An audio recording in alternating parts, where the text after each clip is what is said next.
Welcome everybody to our work session for the Provo Municipal Council. This meeting is being broadcast live on the web on the Provo City Council YouTube channel, where it will also be available for on-demand viewing.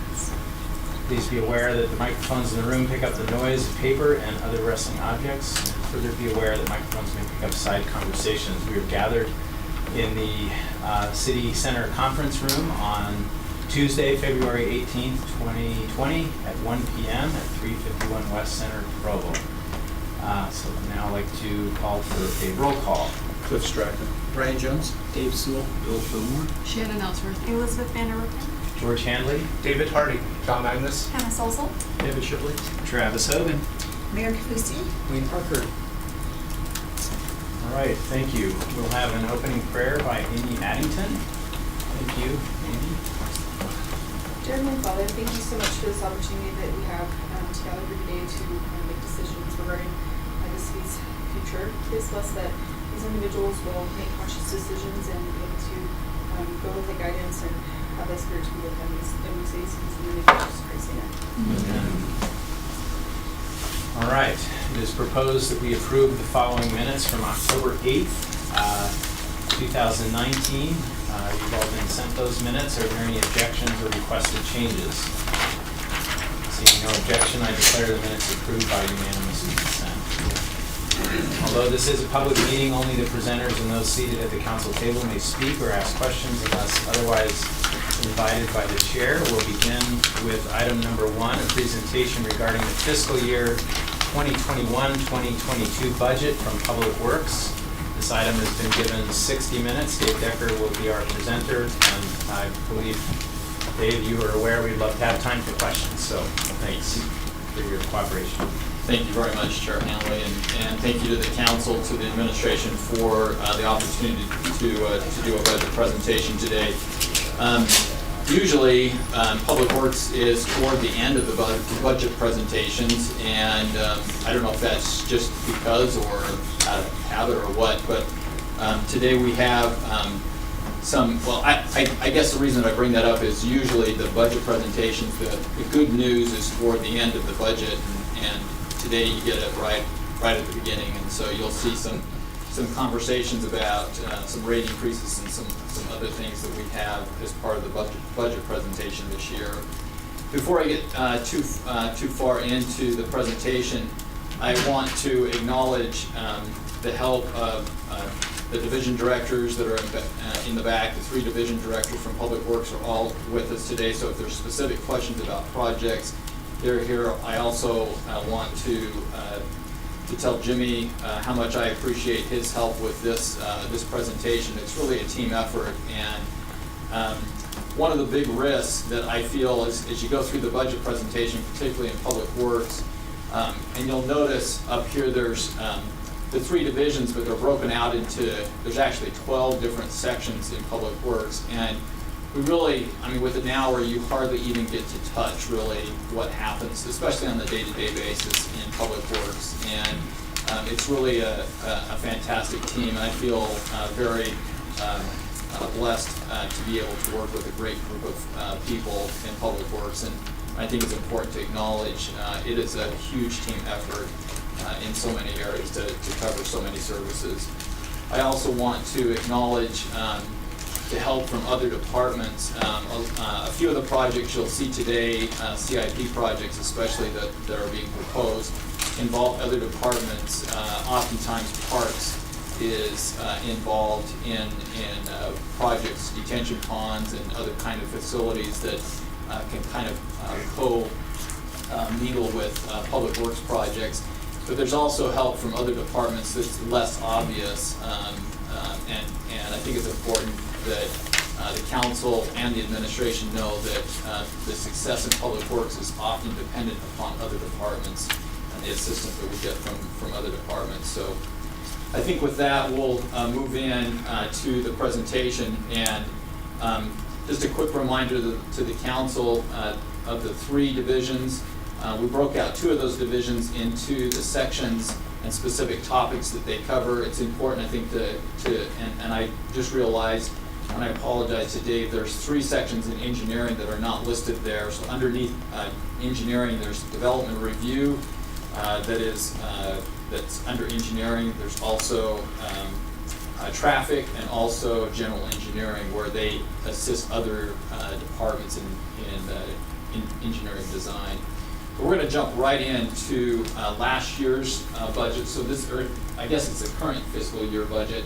We're showing you on each of the slides what the current fiscal year dollar amounts are in the current fiscal year, and we're trying to highlight a few of the projects that have been completed during this current fiscal year or will be completed by the end of the fiscal year. So you can see in water we have financially we actually break it into 3 different areas. So there's an administration part of water.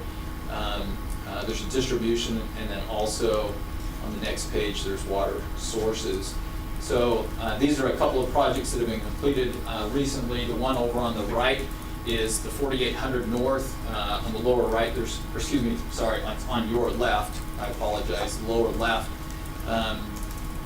is the 4800 North well. It's been recently re-drilled, so that well has been in operation for a number of years, and we ended up having a problem with the well and had to re-drill that this year. It's been a pretty slow process. It's very close to Neaters, if you know where Neaters is on 4800 North.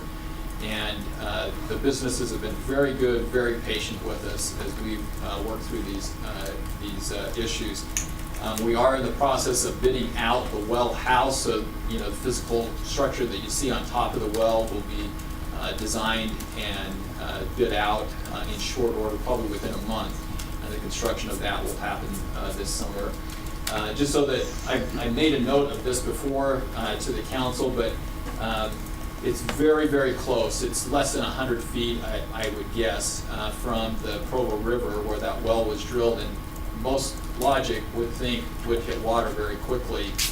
We went 240 feet in the ground before we hit water right next to the river. And we kind of anticipated that. That's where our water is found in most of those areas. And a lot of people, it's just a reconfirming what our ASR project people are telling us, that the river is actually perched there, that it's actually sealed itself within the riverbed. And there's lots of area underneath the river itself for water to be either discharged or to be drawn out of the aquifer. We'll come back and talk about that in just a second. Several years ago, we got a project there on the tank still. This one that's on your upper right, we are drilling a couple of monitoring wells associated with ASR, and that's a picture in the Rock Canyon area. I'm hoping that you're noticing in the CIP updates, we're trying to keep the council and the administration aware of what's happening with those monitoring wells. So there's 4 monitoring wells. They roughly, they vary in depth from about 200 to 400 feet. And they're being drilled in 3 different locations. So Rock Canyon is one of them, up in Riverview Park, about 4500 north, and just immediately west of the Provo River, there's a small park there that we're proposing an ASR project. We'll drill 3 or 4 wells there also. And then up on about 3900 north, there's a future park that's planned between Timpview Drive and Canyon Road. It's where the temporary fire station is built right now. That's a park, future park location. And we'll drill some wells there and monitor ASR at that location as well. So as far as wastewater, again, we're going to skip pretty quick here through these. So if there is any questions, if you have any questions, please feel free to interrupt me. And please. What does ASR stand for? Aquifer Storage and Recovery. So that's, if you remember that funny example that I had a couple of weeks ago up here with the tank, the aquarium tank, and we had rock in the bottom of it, and we were showing how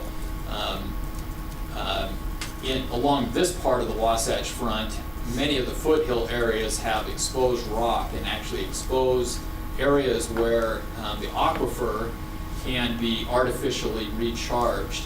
down in the valley areas, because of the geology that happened with Lake Bonneville, much of the valley is covered with a pretty thick clay area, and so we had to drill through that clay in order to get to the aquifer.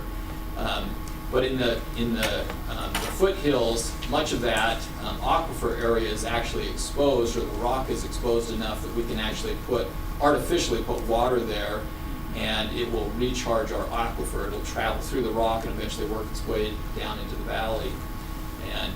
And so that's the basic concept with ASR.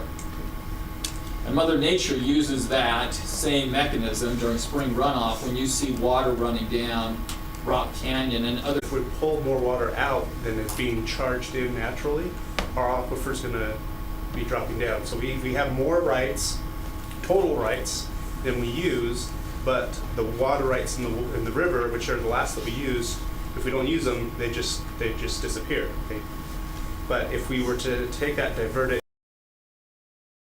then we're kind of banking water for the future, because our long-term water levels in our aquifer shows that it is decreasing. So we're just pulling out what we have right to, but if it's not being replaced, then at some point we're going to run out of water.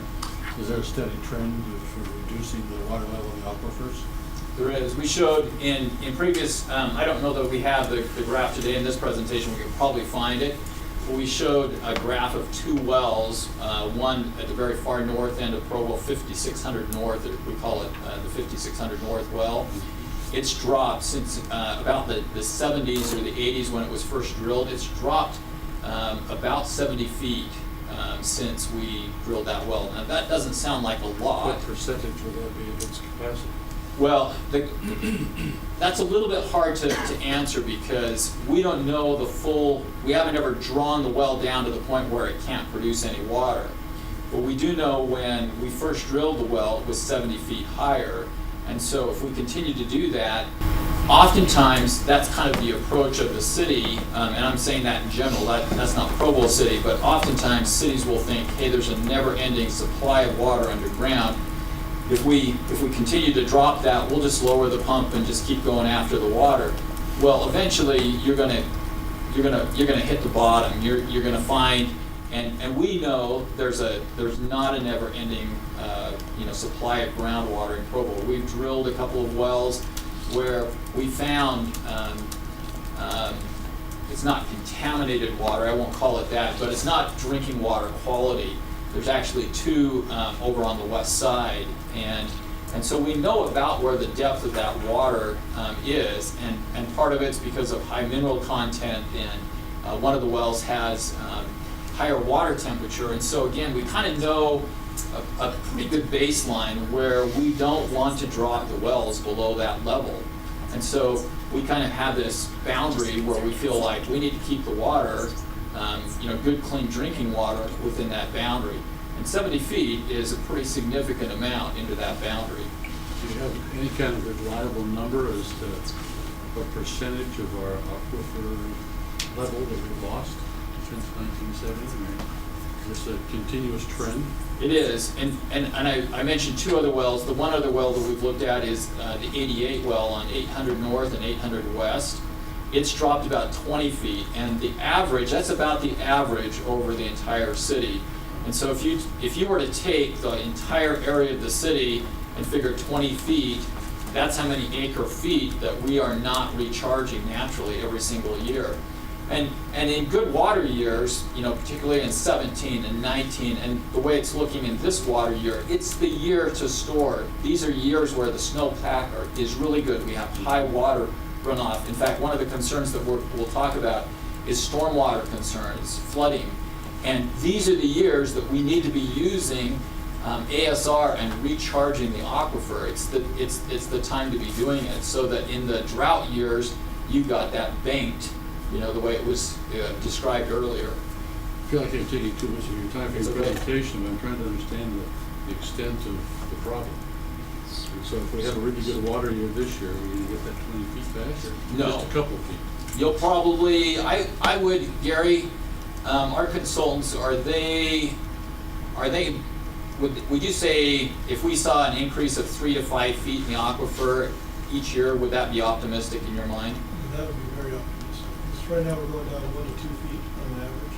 A So year? to reverse that, to maintain it and then to reverse it, that would be very optimistic to be able to do it that To fast. reverse it at all? What's that? Would it be optimistic to reverse it at all, even 1 foot? Yes, yeah, that's what we're after. We're trying to reverse that because it's, in my opinion, it's money in the ground. Okay, and you look at Cedar City. Cedar City's had some real problems down there. I don't know if you've heard of that, but they've really had some real struggles. So for us to maintain it and reverse it is what I would say we would be on the cutting edge or the envy of a lot of the cities here on the Wasatch Front. So that sounds like it's cause for some alarm. It is. And a lot of cities, in my opinion, Dave's got some good foresight here. We're looking to try to reverse that, especially with years like last year and this year, we have surplus water. We have, 7 years of planning type thing. Let's see what we can do to store it and maintain it. Let me try to answer your question a little bit differently. So each year, Provo City uses about 28,000 acre-feet of water. About half of that, or 14,000 acre-feet, come from groundwater sources within Provo City. And the other day, I was asked a question relative to the 5 ASR pilot projects that the city has underway right now. What would be an optimistic goal? And I told them about 20 to 30 CFS per year. That's what we would like to be able to see, 20 to 30 CFS. Now let me convert that into acre feet so that you kind of get the idea. That would, if we did that during the year, that would put into the ground about 10,000 acre feet of water in the 5 pilot projects. So you understand, again, we're drawing out 14,000. We're going to artificially put in 10,000, hopefully, that's optimistic, plus whatever naturally is being recharged into the aquifer right now. So in wet years and good years, we're hoping that we're going to be actually, between natural recharge and artificial recharge, we're going to be putting in more than what we're drawing out. And so we'll see some rebound in the aquifer status, hopefully, in really good years. In dry years, we're probably just going to be able to hold our own, and that's maybe the best thing that we could do. They're pretty much at the mercy of Mother Nature. It certainly plays a role, a fantastic role. In fact, that's where the groundwater has come to this point. It's all natural recharge, and so only when we started inhabiting the valleys and all the cities started putting straws basically into the aquifer and drawing water out of the aquifer, that's when that decline started to happen. And it's not unique to Provo. North Utah County, I think it was in 2004, did a study, and they found exactly the same thing. In fact, probably a little bit worse condition in North Utah County. So the key is banking as much as we can and serving wisely. Yeah, and so most of the ASR projects, the studies that come out, they say you need to be aggressive especially in those wet years, instead of just putting water into surface. And again, let me help try to paint this picture a little bit better for the council, for the administration. This year, it's very, very likely the Jordanelle and Deer Creek reservoirs and most of the other reservoirs along the Wasatch Front will fill. I'm hoping I'm not jinxing Mother Nature and the rest of the spring and runoff and everything, but it's very optimistic. It looks very, very good.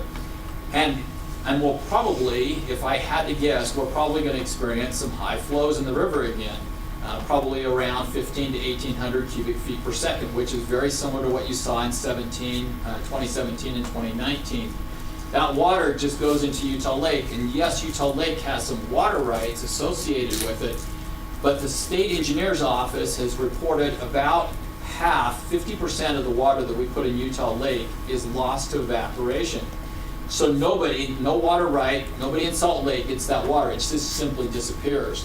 And so one of the key objectives with ASR is to put it in the ground where evaporation cannot have the effect on it like it does in Utah Lake.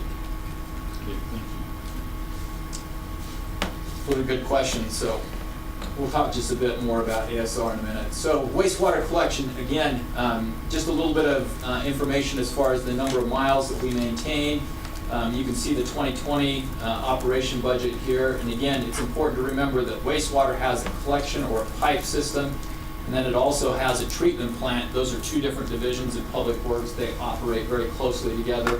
And you can see some of the projects that they have done this year. Wastewater collections has been mostly focused on I&I issues.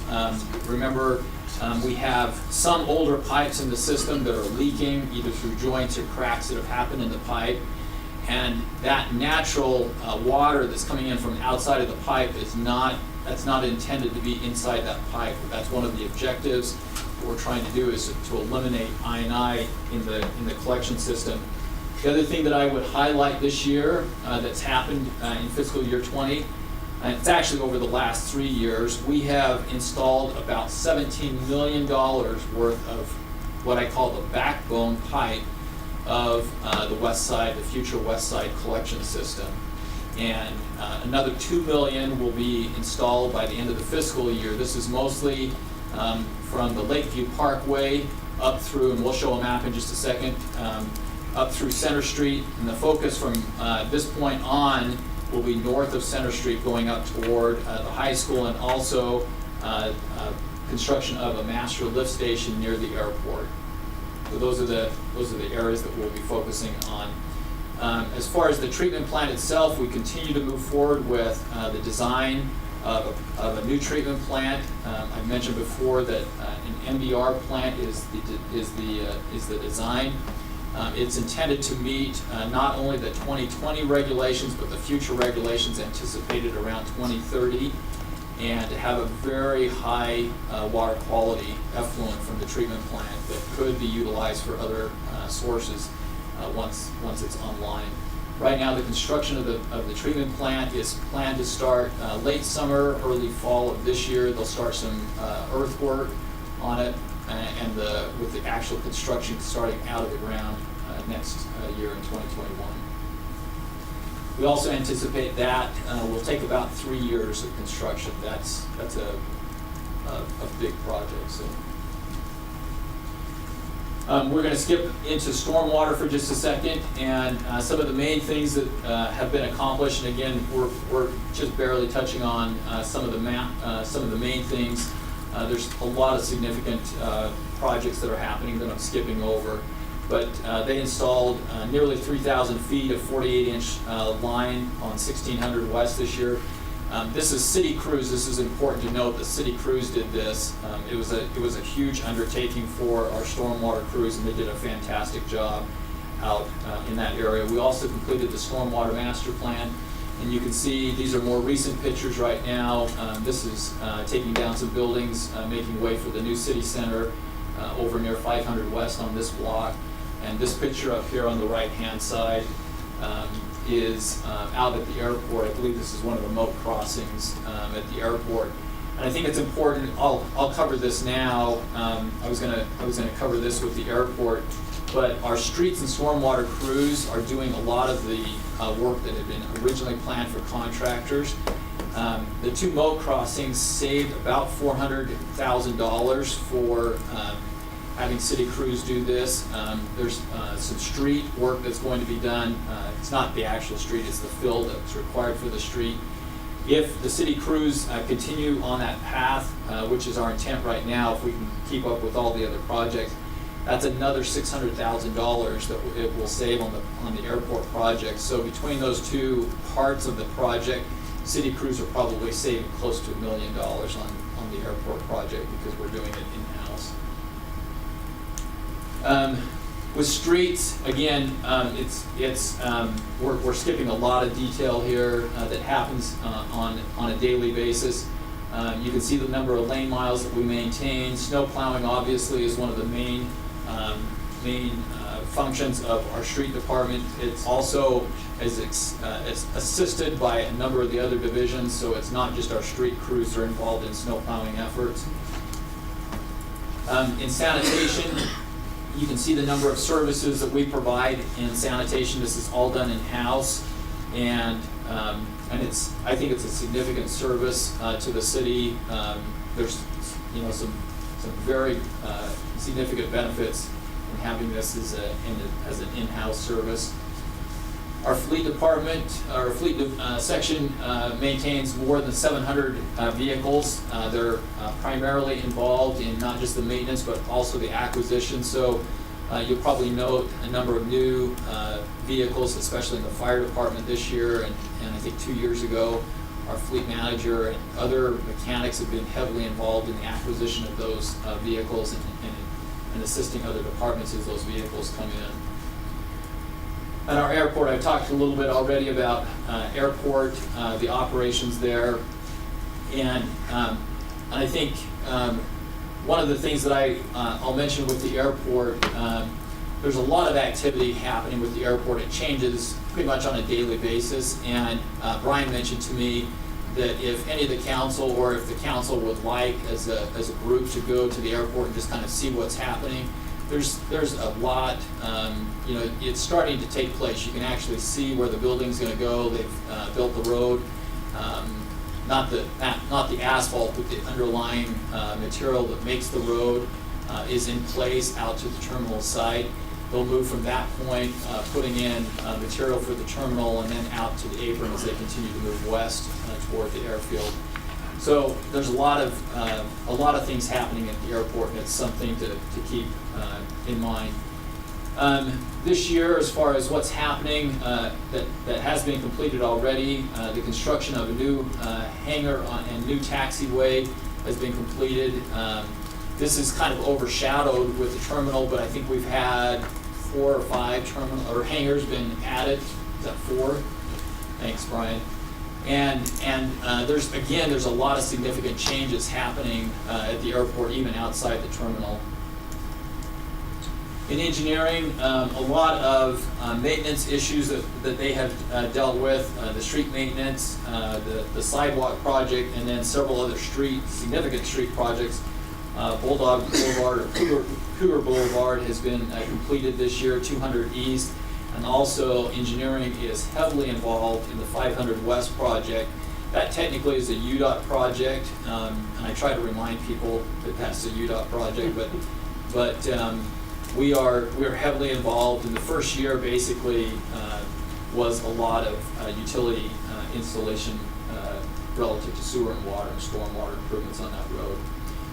One of the questions that I wanted to cover really quickly with the council, and I sometimes get this asked of me, particularly when a conversation about rate increases happens, I try to emphasize with citizens and with neighborhood groups that the rate increases are about CIP projects and making up some ground where the city was probably falling a little bit behind in capital improvement projects. It is not about personnel, it's not about adding operation or any other component of the budget. You can see in this chart right here, we go back to 2015, and you can see where each of those different divisions that are listed on the left, where we're at as far as full-time employees. Even for part-time employees, we put an equivalent full-time employee up there so that you can see where we're at. There are a few of them, like sanitation, that have increased a little bit. It's probably important to note that in sanitation, we took over both composting and recycling in that period of time. So we did have to add some personnel for those 2 functions. But we were paying the waste district to do those 2 functions previously. So I think the benefit is to the city. Dave, Please. how do you have 0.1, 0.6, 0.2, 0.4 employees? These are part-time, so when these Full-time equivalents. Yeah, when these decimals show up, we're putting, if it's a half, if it shows up as a half, it's obviously a half-time person. But sometimes our interns and our part-time people aren't exactly half, or they're a 3/4, or they'll be 2/3 of an employee. And so that's why you end up with the decimals. Your half-time employees, did you account for a full FTE? What we did is so if we had 2 half-time employees, that makes 1 full-time, 1 FTE. But then interns are what's creating this decimal system? Interns and part-time people. So again, Okay. so if you had, Dave, you also have seasonal employees, which are, depending on the hours worked, Okay. that may be a 0.3 FTE or whatever it might be. Okay. No, Yeah, I so work we're not- full-time, I'm usually about 0.7 FTE.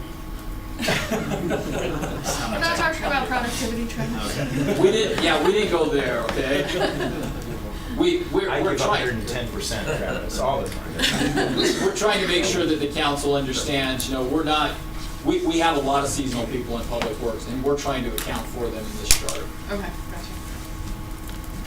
Dave, maybe while you're paused for a second, I had a Please. question about streets, and maybe this will come out in the, formal budget and everything, but that seems like an always never-ending task that ends up costing more and more, and I've read about cities who've had to bond in order to do all the street repairs that just get beyond our capacity to maintain them. Just wondering what your sense is of how we're doing. Are we falling behind? Are we, do we need to be thinking about long-term? If you'll give me like 3 or 4 slides, Okay. it's covered in All right. just a second here. Okay. I think I'll answer your question. Tell me if I don't answer your question, we'll come back. Sounds good. So I just wanted to cover really quickly, the next part of the presentation is to go through each of those sections and talk about CIP projects planned for the coming fiscal year. So you'll see that on the left-hand side, the grayed area is the 21 fiscal year budget, and then some talking points that I want to make sure that we cover with the council in each of these areas. So the first one is the airport, and of course, given the size of the project, the terminal, the funding that's coming in, and we are still seeking some funding, some areas where we're looking for some additional funding, but that project is the significant project at the airport this year. Brian is overseeing that. He's the project manager and has some people helping him, a great design team of private consultants. But I want to make sure that that's not overshadowed by a couple of other things that will come, and some of them are associated with the terminal itself. So the second bullet point down there is airport staffing. You'll probably see a request for some additional airport staffing from Public Works. And it's primarily, I guess the best way to describe to the council what my sense is we're kind of getting a message from the FAA in a number of ways that, hey, if you're going to be a regional airport here, you need to start looking like a regional airport. And I don't mean that in terms of what your terminal looks like or the landscaping or the approach. It's about maintenance and it's about staffing levels and things like that. You need to look and be able to operate like a regional airport. That's kind of the message. Nobody said that to me in that many words, but it's kind of the message that I'm hearing from the FAA. We were audited by the FAA recently, and they noted a couple of maintenance things. And again, typically these are things that don't come up in our inspection, and I think we were a little bit surprised by the kind of the overall approach from the FAA. And again, I think the message that they're trying to send, at least my interpretation is that they're trying to say, hey, you need to be able to step up your game if you're going to become a regional airport. So those are 2 items that you're going to see some requests for some additional funding. Also, this is just a note. I don't think this is news to anybody, but I think it's important to note that the UDOT infrastructure loan starts the repayment starts in January of 2022. With that, just a reminder to the council, these are renderings and of the building itself, the airport terminal, an overall ground view. This is the work that's being done right now is right here on this moat crossing and this one also, and then this road is the earthwork is being done is into the approach into the terminal. And I think you've seen this drawing before. And then also this one, this is a rendering. We probably have a little bit better picture of this, I apologize, but this is the floor plan inside the building itself, and kind of the next step as far as design on the terminal itself is to get our construction contractor to give us a 60% estimate. And then we anticipate, we're hoping to start again late fall, probably on this, as far as the groundwork, and then starting to see significant construction next spring, so spring of 2021. Brian, do you want to add anything to that? So the dirt work getting ready for the foundations is beginning. Our contractor got notice to proceed last week, so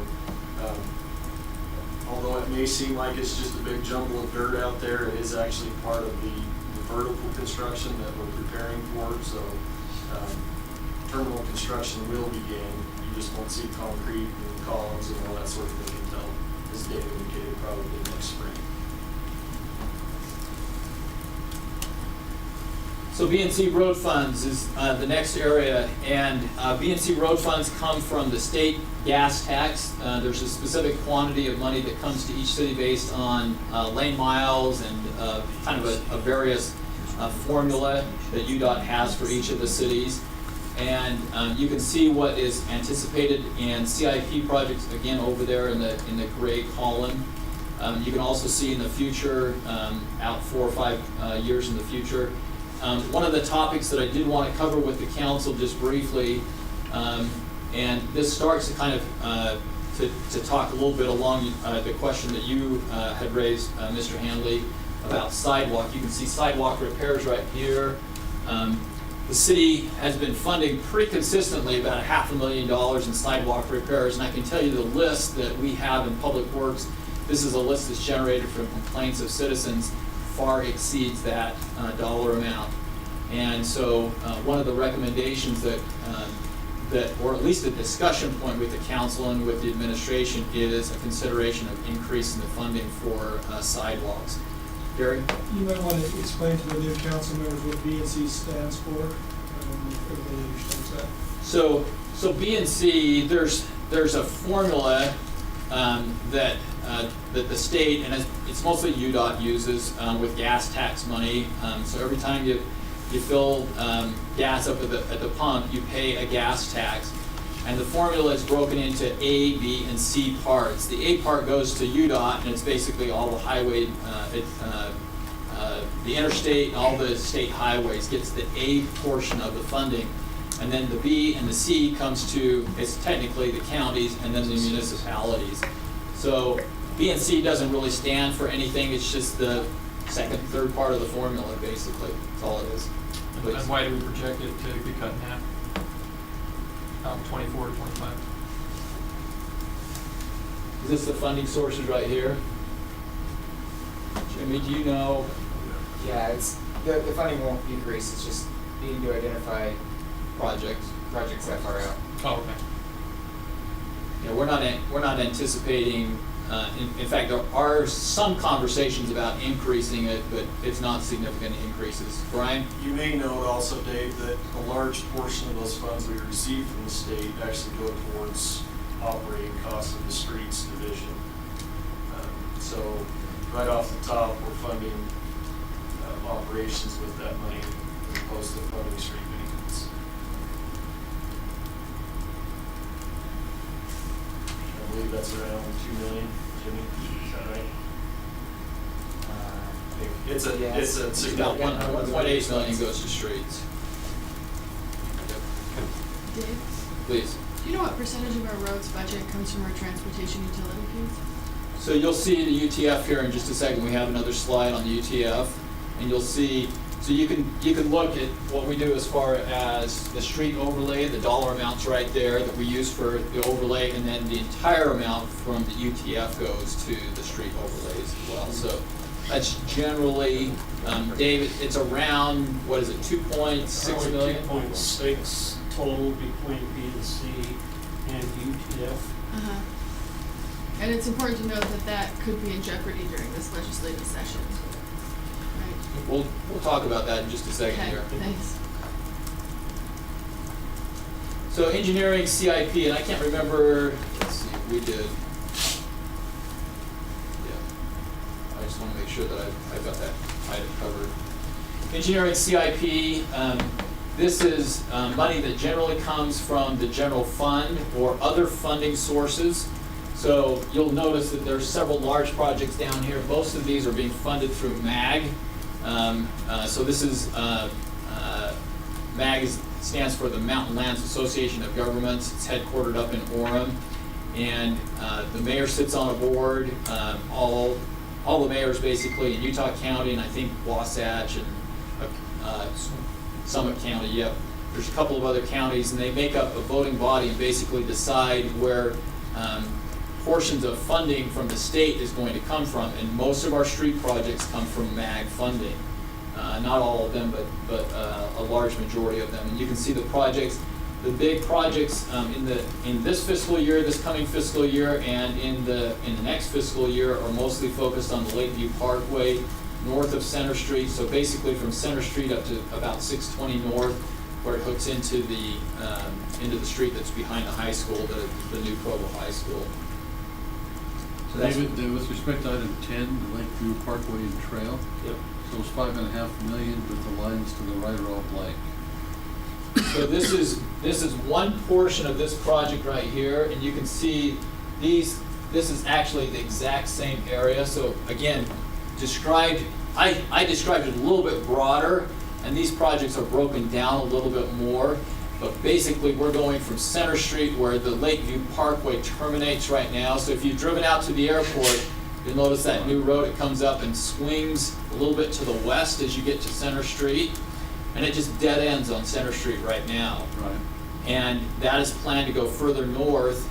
And if you get off of that road and you go around on Lakeshore Drive, and you can go up around 620 North and get back to that same road, you can make a left and go back west toward Utah Lake, you'll find the Lakeview Parkway, another portion of it, built right there behind the high school, and you can drive up right to the high school, and then it dead ends again about 14 or 1500 North. And we're kind of piecemealing the Lakeview Parkway together with different MAG funding. And so these projects, you'll see, these are just projects that we're just putting pieces of the Lakeview Parkway together slowly. So I did interpret that you don't yet anticipate full funding for the Parkway and Trail, since there are no numbers in those. Right here, this is fully funded. So this, Dave, you want to fill that in? Yeah, maybe help clarify that a little bit. What these are broken into is actual funding sources. And so we have funding coming from MAG, we have funding coming from the Provo River Delta Mitigation Commission, and then we have other city type funding. And so even though the projects cover that same basic area, there is some breakdown in the funding source. But you're assuming you've got full funding on all this? Yes.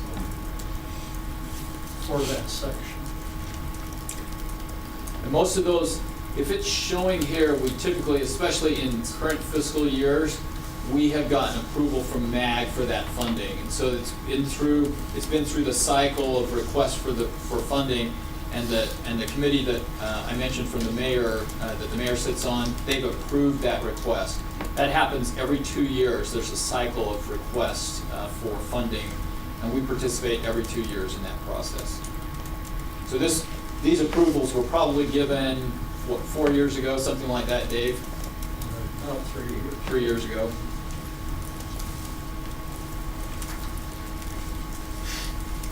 So we'll cover just a couple of more topics here. Stormwater, we'll just talk a little bit about, I've already mentioned spring runoff and the concern that we have there. There is a request for some emergency funding. The lake, I've been concerned about the lake level already. I mean, here it is in February, mid-February, and we are about 2 feet away from the embankment on the Lakeview Parkway. If you drive out to the airport, you can see the lake is approaching the embankment of the Lakeview Parkway. And across I can tell you across the board, I've heard requests at the Provo River Water Users Association about Deer Creek, about Utah Lake, and trying to prepare those lakes to accept floodwater. There is a pretty high level of concern this year for, given the snowpack and where we're at and where the lake levels are at currently. Couldn't we just volunteer to divert all that excess water into our aquifer? If we had a project going, we certainly could. It's the year to do it. And then the utility, the UTF, and this has been a question that has been asked a couple of times already today. You can see what the UTF brings in, and despite the question that was asked before about the potential concern with the state legislature, right now we're watching it very carefully. We're trying to participate pretty heavily in that process. And even with some judgment, some legal action that has happened, I feel pretty confident. I know our legal team may say something different here, and I may be stepping over them a little bit, but we were very, very careful about how we approach the UTF. And let me just give you a little quick history, and this goes back, Mr. Hanley, to your question. When the UTF was first contemplated, the city was going through what we call bonding cycles. So about once every 10 years, the city would go out and we would bond, a pretty heavy bond, 10, 20, sometimes even $30 million for fixing roads. And because of the nature of the bond and the way kind of, I guess, the demand was for use of that money, we would put that money to work fairly quickly. Usually the bond was done, we would expend all 10 million. If we bonded for 10 million, it was gone by year 5. And so we would have 5 years where we were relying solely on B&C road funds to maintain the roads. And then we'd get into another cycle, and because we were falling behind, we would end up bonding again. And the next time we'd bond for $20 million. And this cycle was pretty proven. We went back a number of years with the financial, with John Orgett and other people looking at this, and we could see this bonding cycle going on and on and on. And the thing was we were paying interest off of each of those bonds, and so we were never really out of a bond. We would even if we paid one off, we had one the next year and would bond again. And you see this with other cities. There was a really good article a couple of months ago, and if the council's interested, I could probably find the article about Salt Lake City. They were bonding for $40 million in street repairs, and they had not paid off their previous bond. Most cities do this. This is a habit among cities, and they very quickly do the repairs and then fall right back into the same trap of bonding. And so when we approached the UTF for the very first time, one of the things that we said, one of the benefits was to get out of that bonding cycle. We were preventing going right back into debt essentially for street maintenance. And so one of the big things that we help the citizens, I feel like, try to understand is you can either pay for a bond through property tax, and again in Provo, that's a very limited number of people that pay for a property tax or a bond that's passed, just because of the nature of the property ownership in Provo. And so we felt that it was more appropriate for the UTF and the approach to be taken with the UTF. And it was about the same dollar cost per home to do a UTF versus a bond. And the difference is you're putting the entire amount toward street maintenance instead of interest payment for a bond for the next 10 years. And so that was in very, very short, that's a very quick summary of the approach. But that was kind of the approach that we took with the UTF. And I think we made some wise decisions, and I think we argued pretty well. And again, I think our argument continues to resonate with some people, even at the state legislature. Are there mistakes? Are there different approaches by other cities? Yes, there definitely are. And I think some of that still needs to be kind of vetted out, I guess, is the best way to say it. So there is a question still on the UTF, but I think overall, it's still the recommended and the right approach for Provo. And this year, given where we're at and seeing we've gone about 5 years now with the UTF and not made any adjustments, you're going to probably see a small increase recommended from Public Works in that area. And if you want to look at that adjustment and say, are there specific areas? I've mentioned sidewalks before already in funding. Is that an area that you want to focus on? Or do we continue to use the UTF the way it has and be able to take B&C road money, which is exactly what we did the last time, instead of trying to use UTF for sidewalks. We just said, let's stick with the roads, it's the safest way to do it, and let's use B&C road money for sidewalks. It's certainly allowable out of B&C for sidewalk improvements. Can you give us a sense how much we're getting for $500,000? Are we getting like half a block, a couple homes worth? I mean, what footed, how many feet of sidewalk approximately? Dave, can you give any ideas? We had the number, I want to say it's in the 5,000 to 7,000 square feet of sidewalk, so it's a Pretty significant substantial, amount. yeah. Let me just give you an example on sidewalks. The mayor passed an email on to me a couple of weeks ago, and it was a resident over in the Franklin neighborhood and was concerned about some sidewalks, both missing and condition of sidewalks. And I went and visited. I visited by phone with the resident for a few minutes, and then I said, let me go and look at the areas of concern.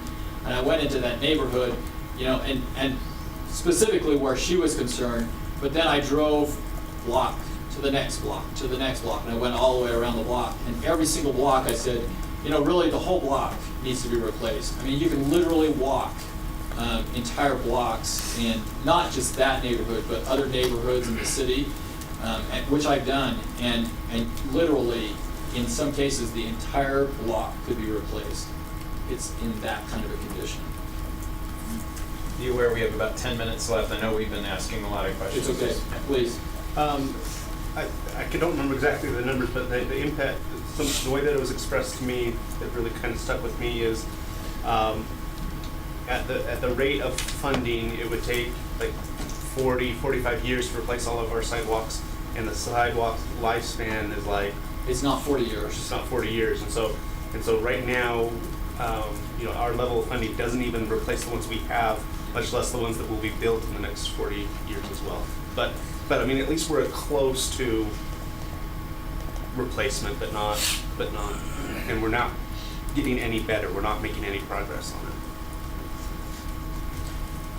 Just two more areas really quickly in wastewater, and I think we've covered this adequately in this and previous presentations, but the primary projects have been identified, a lot of things on the west side. We've got a list of projects we've reviewed with the council in the past. We're still on task with that. The majority of, or one of the biggest projects obviously is the reclamation plant, which will, like you indicated earlier, in early fall, late summer of this year, we'll start the groundwork anticipated, and you can see the funding on that line for the next 3 fiscal years after that. I do want to indicate to the council, and I've indicated this before, that there is a plan for the next 3 years to have rate increases. There's a 25% increase recommended this fiscal year. It's the most significant in public works by far. And it will take our our average single-family home right now is about $55, and it will take it eventually by the end of the last 3 years, it'll take it to about $83, $84, something like that. And again, if I can remind the council, there's some those rate increases are associated with some very specific financial goals that have been enumerated by the council to us, and one of them is trying to save for future projects. So yes, we have a significant project on hand with the treatment plant, but we also have other future projects that we're trying to save for and trying to build a fund balance. And so some graphs that you'll see, I don't think we have any in this presentation, but some graphs that you'll see from Public Works will show after the initial project at the treatment plant is built, you'll actually see this fund balance starting to be built, anticipating the next part of the treatment plant to be built, so that we don't have to go out and bond. And again, that's the cycle that we're trying to break, is trying to anticipate financially what's coming in the future for the city. Again, these are the projects on the, just on the west side anticipated in 2021. This is the, one of the latest, and I think the council's seen this, this is one of the latest renderings that we have of the treatment plant and what will be funded. So anything that's in this dark area right here, that's the funded part. The, this right here is all future trains that would potentially be added as growth happens and as demand comes on the treatment plant. So we have planned for future expansion at the treatment plant. And then the area that's in the pink on the north end, that's anticipated in the 2030 project that I mentioned earlier that the city's trying to save and set aside money for. And then the last category that we have is in water. And you can see we have some very significant projects that are going on. We've talked a little bit about ASR.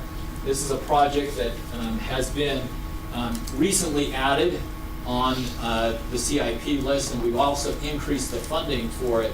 And it's primarily driven some of the rate increases that we need.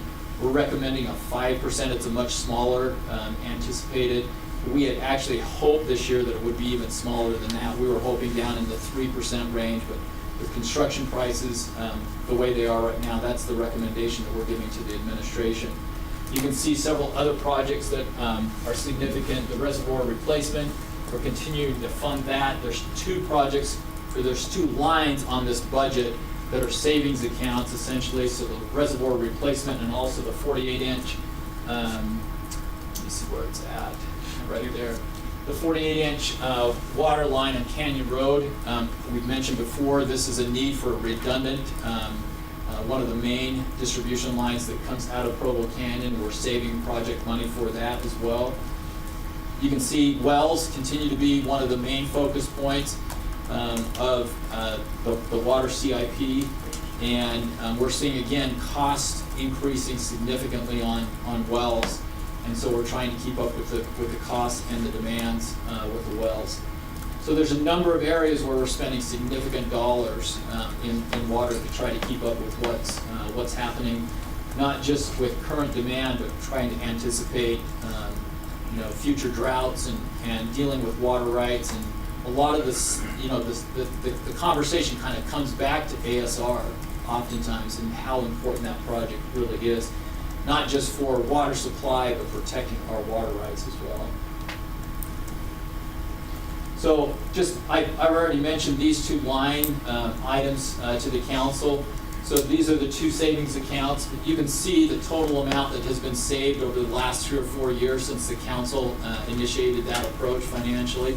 So we're getting very significant dollar amounts where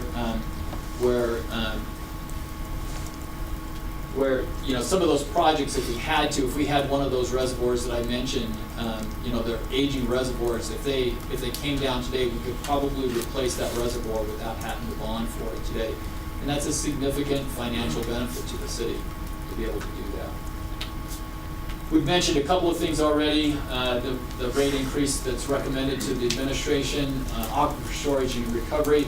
The one other topic that I have not mentioned, and we probably will need to come back and talk a little bit more with the council. 2 years ago, the state was mandated each of the municipalities through the city to have a tiered water rate system. And I've mentioned this before to the council. I don't know if the new council members have heard this, but we have been studying that. We actually asked for a reprieve on that from the state because we were changing up our customer service and billing software. The state did grant us a couple of years, but they'd like to see a tiered water rate system put in place for the city. And we have some recommendations from Bone and Collins that we probably need to come back and make a formal presentation. What year is that mandated for? It was actually mandated 2 years ago. So right now, with having granted some grace to us, what year do we have to do it? The state would probably give us 1 more year if we asked really nicely. But next year? But we should. They're expecting us. They're really wanting us to have this adopted with the coming fiscal year. So we would probably recommend that it go into effect next fall, 2020. And I'll tell you right now, I'll give you a little hint on the tiered water rate system. We've instructed the consultant that's doing the study. We've looked at our water use, tiered water rates. Oftentimes, there's a couple of philosophies behind a tiered water rate. Part of it is water conservation, or at least one of the objectives that can be they're trying to accomplish with the tiered water rate is water conservation. Well, if you look at water use in Provo, it's declining. If that's the objective behind a tiered water rate system, we've already cleared that objective, in my opinion at least. We've shown for years now that we have a decline in water use. And so our approach with the tiered water rate system is not punitive, I'll tell you that right now. It's trying to pretty much mimic what we're doing today, but with some tiers. Why is it declining? You're talking about gross declination. Yes, as overall. opposed to per household. Yeah, overall, it's the water demand is on the decline, and so I think it shows individual conservation at households. We're using less water. We're being more careful with the water, whether that's outdoor use or whether that's indoor. I'm not sure, but I can tell you that it's on the decline, and whether that's associated with rates or being more aware of water use and just general approaches with conserving water. But the objective, again, if the objective with the tiered water rate, which I think it was from the state level based on the conversations that I heard, we've met the objective already. We're out of time, but we very much appreciate your That's the end. time with us, as always. Thank you for all that wonderful information. I'm sure there'll be more questions as we move forward. It's very helpful. Thank you so much. Thanks for your time. All right, we'll move on. Thank you, Mr. Decker. We'll move on to item number 2, discussion regarding information on restaurants with ancillary breweries. This will be presented by council staff, John, I guess.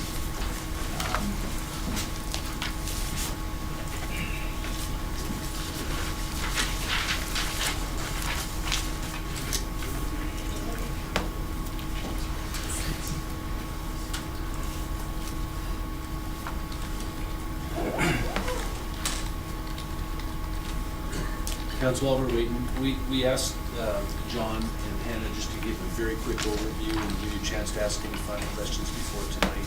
We have research or anything else, but we have about 10 minutes and then we've got about 5 questions.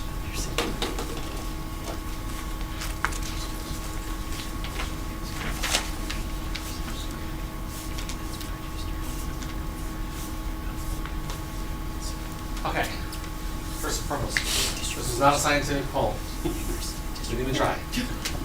Survey was conducted January 30th through February 11th. There was 1,342 respondents. Of those, 546 were registered. Sometimes registered did not live in Provo, so that doesn't mean there's 546 registered people in Provo taking it. Same with the remainder. A lot of those people were in Provo. Were residents. Okay. So John, does that mean you know how many respondents live outside of Provo? What was the percentage then roughly? I'll get to it. It's in there.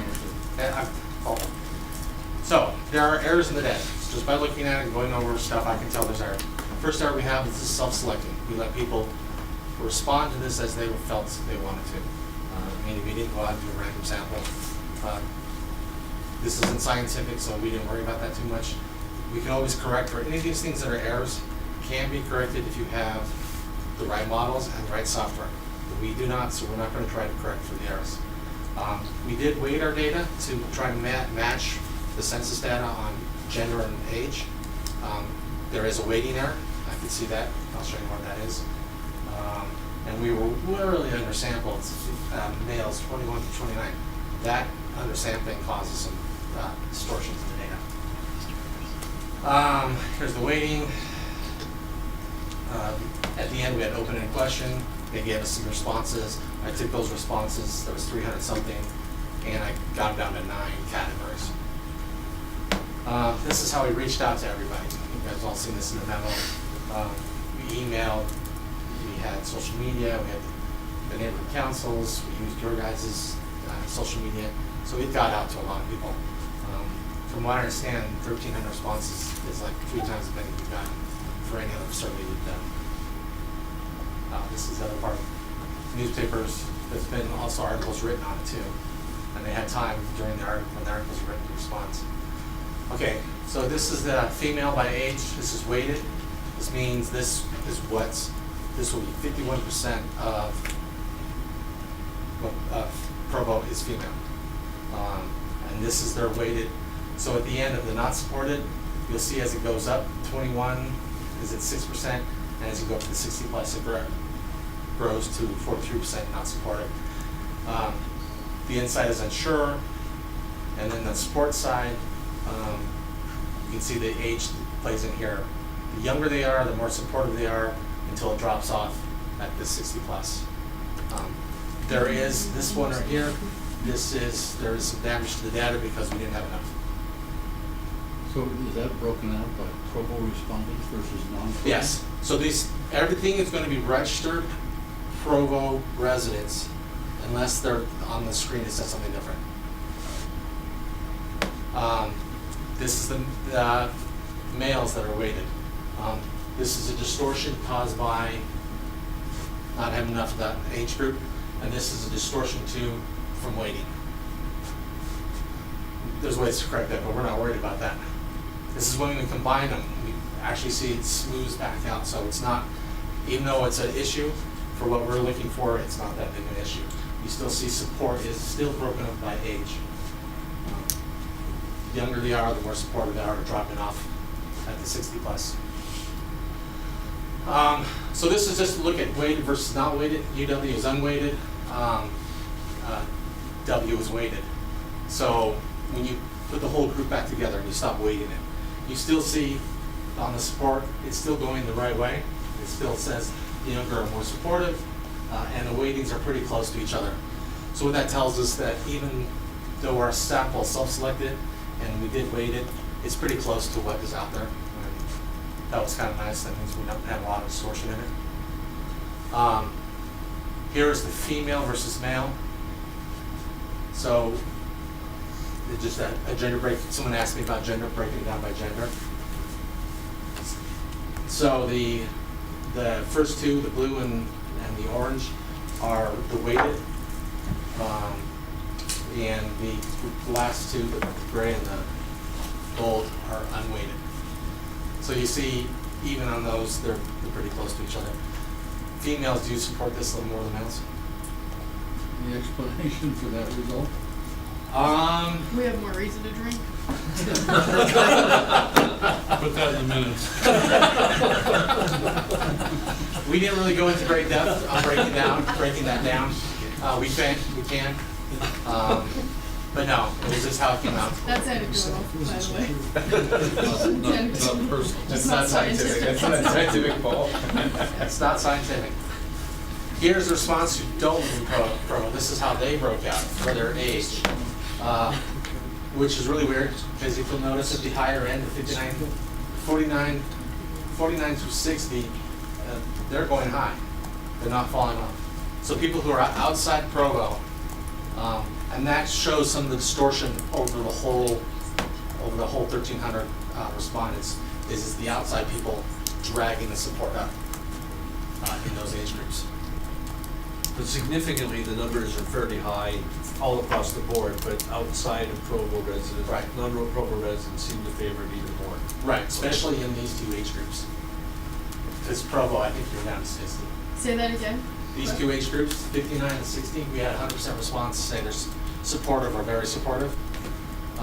Outside the city? Outside the city. Okay. These people do not live in the city. John, that totally contradicts everybody I talked to in the city. Help me understand this. This is How do we know this wasn't gamed in a major way? Oh, because I can show you that in a minute. It was gamed, I'll tell you that. I did find similar responses. But it wasn't enough to actually hurt the data. These are people who don't live in the city, so their answers are going to be, they are different. They did have different answers across the board when it came to this issue. Wait, Billy, oh, go ahead. I was just gonna say, I mean, you think about, I mean, we can wait for demographics and whatnot, but I don't think that even addresses the issue that the people that chose to come on and fill out these surveys are the ones that have some motivation, one way or another, to fill out these surveys. Right. And so, perhaps, just based on this data, it seems that the people that live outside the city that are 50 years old or older and felt motivated enough to go online and click on a link and fill out their opinion, they're people that think that this is a good idea. And because apparently 100% of them that did that are in favor of it. Right. So, anyway. Well, I understand that, it just doesn't make any sense. Well, the sample size is too small, really. Because this is the registered, these are registered users who work in Provo. Most of them are work in Provo, some are shop in Provo. The sample size is too small to really do anything with it other than to say, it's interesting, if I had more data, maybe I could correct it, because we don't know what the demographics outside Provo looks like, because we don't know exactly where they live, you know, it's Orem, Springville, so. Well, It's this interesting chart to notice, that's why I put it in here to show you why the overall sample gets dragged to more support, is because it's being done by the people on the outside. and I don't know if this is what you were asking, Bill, but you mentioned everybody I talk to is isn't supportive or whatever. But I think it's because we create feedback loops. We talk to certain people who are certain ages, certain demographics, because those are the people in our social circles or the people we interact with at church or wherever. So for me, I stood outside my church, and I'm just going to say it, as older people walked by, I stopped them and asked them. And I started with, we're voting on brew pubs. Should I support brew pubs or not? A lot of them would say, well, I don't know, tell me more. And so I filled them in, informed them. But I had to make an effort to get outside of my social circle and outside of my demographic to get people's opinions. But you still did that at your church, Which is a which is random. pretty homogeneous. You said just beyond Well, that. they're in my neighborhood. Not What can I say? Yeah, well, I can address when you're talking to people, that's called snowballing. That's us. That's actually a survey tool we do use when we collect data. You're talking to people who are like, it's good if you're trying to sample like the homeless population who are addicted to drugs, because they'll know who that drug person is. So that is valid doing it that way, but what we're talking about for here, it's not a valid instrument. But what I'm saying is, though, in response to your comment, I've got a ton of emails and text messages from my district, and I've gone on my way to talk to a lot of people. And I don't have anybody that said, yeah, we're in favor of group home, which is totally contrary to this data. And I have lots that were in favor. Trying to sort that out. I did Facebook polls. I reached out to all the neighborhood chairs and asked for them to send out information and give me responses.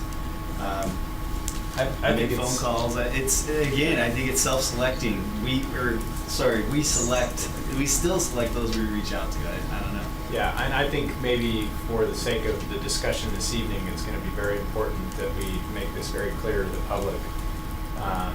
This was not a survey of the scientific sort where we were actually, randomly contacting people and asking. I mean, it's helpful information. It's part of the process of gathering information. It's no different than what our city council meetings in the evenings are like, right? Some people have strong feelings who never show up, and some people show up and have strong feelings, and some people gather 100 of their best friends to come and show their feelings. So I think as long as we're clear at what this information is telling us and what it's not telling us, and that we're reassuring to the public that we're using this information as valuable input, but we do not understand or see this as a scientific survey. If we wanted to settle all of our votes by survey, we could spend millions of dollars and render the whole democratic process, or representative democratic process, needless, right? I mean, we could just do everything by polling, but that's not how it works. Here's just the breakdown of the female versus male. You're still riding high on the support side. Provo's all right, so we asked the question, how many drinks do you have a week? And from those, we took everybody who gave us a 0, and then we broke out their support, and this is how it broke out. So if they had no drinks, their not at all was at 16, their collapsed between no support was 20. Then if you go to very supportive, it's 64. If you collapse it in with supportive, it takes it to 78. Still pretty close to our 80 we've been looking at. So statistically, no difference. Did that strike you as counterintuitive? No. What it's saying is that there are members who don't see this an issue, and I would guess those are the younger members, because those are the ones who have more support for this than. Members being respondents? No, I'm talking about members of the church. It's Oh, kind okay. of, you don't want to ask the person which religion. You won't get an answer most of the time. So this was just kind of a backdoor way for us to kind of measure it and see what we can get. But we're also creating the assumption that people who identify as members of the Church of Jesus Christ of Latter-day Saints don't drink, whereas there are people who would identify as members of the Church of Jesus Christ of No, Latter-day Saints who don't. this is not scientific. I mean, we could Right. control for that. Right. But like I said, we were trying to keep this poll quick and dirty. Yeah. What you guys are talking about, I've done those polls, and that's 35 minutes to do a poll that teases all this information out. And you have to be on a phone. And then let me just say, there's also the reverse of that. It's true that there are people who don't Correct. drink. Correct.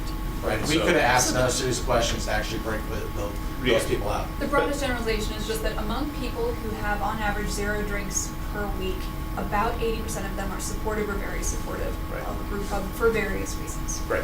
I think That's all you can take. That's correct, that is all you can Yeah. take. Yeah. We can't correct the data to make it any better because we didn't ask any more questions.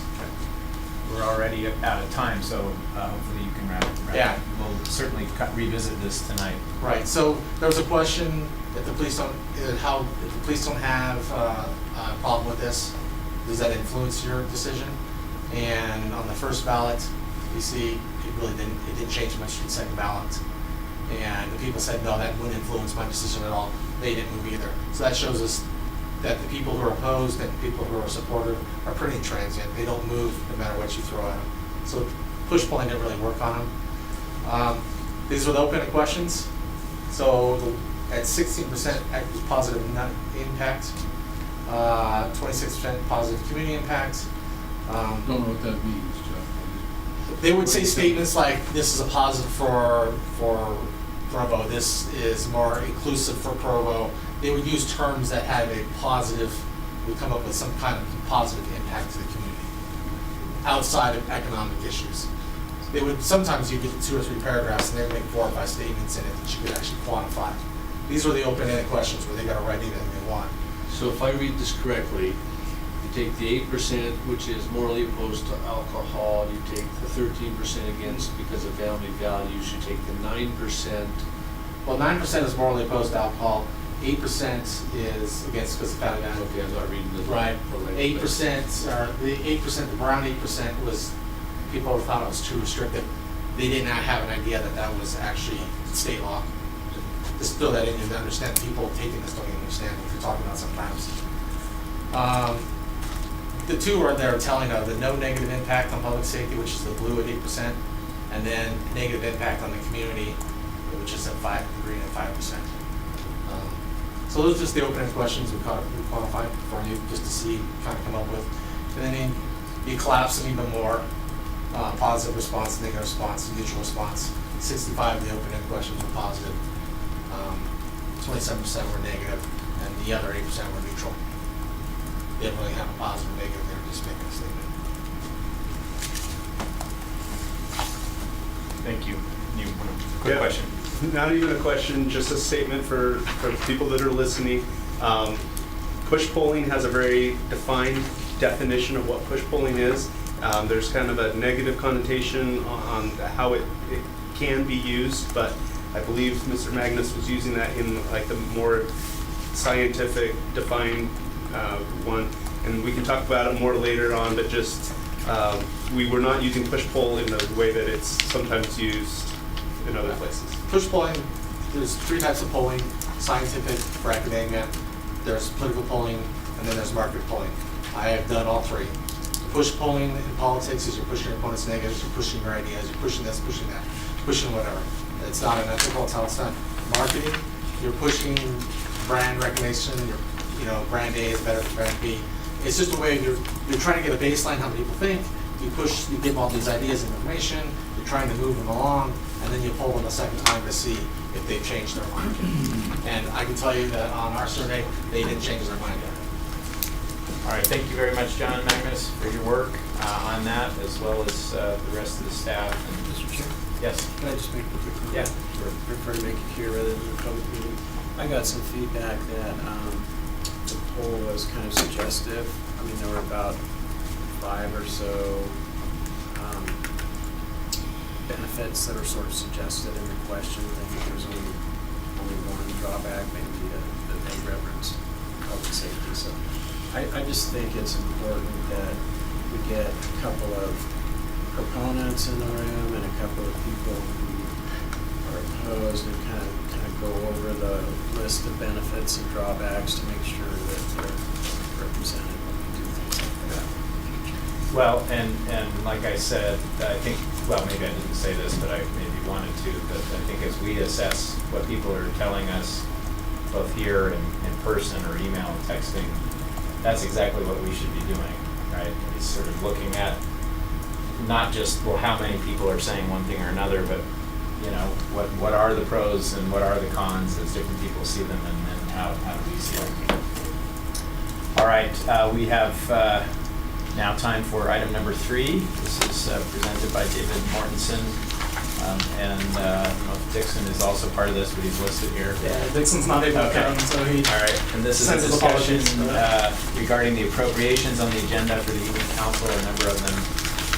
We just have 5 minutes for this item. Yes, I'll be very brief. We mostly wanted to put this in front of you in this meeting so that you have the opportunity to ask any questions that you have before we get to the policy session later tonight. But we are requesting 4 separate appropriations in the meeting tonight. I'll briefly go over them and then just let you ask questions if you have any. The first one is a resolution appropriating $15,000 in the general fund for a public bike rack expansion project. This is funding that was received through our Zagster scooter contract. We received that funding with the intention of using a portion of it for this bike rack expansion. The next appropriation request is a transfer of budget, so it's not any new budget being asked for. It's just a transfer of $200,000 from the Community and Neighborhood Services Department to the Development Services Department.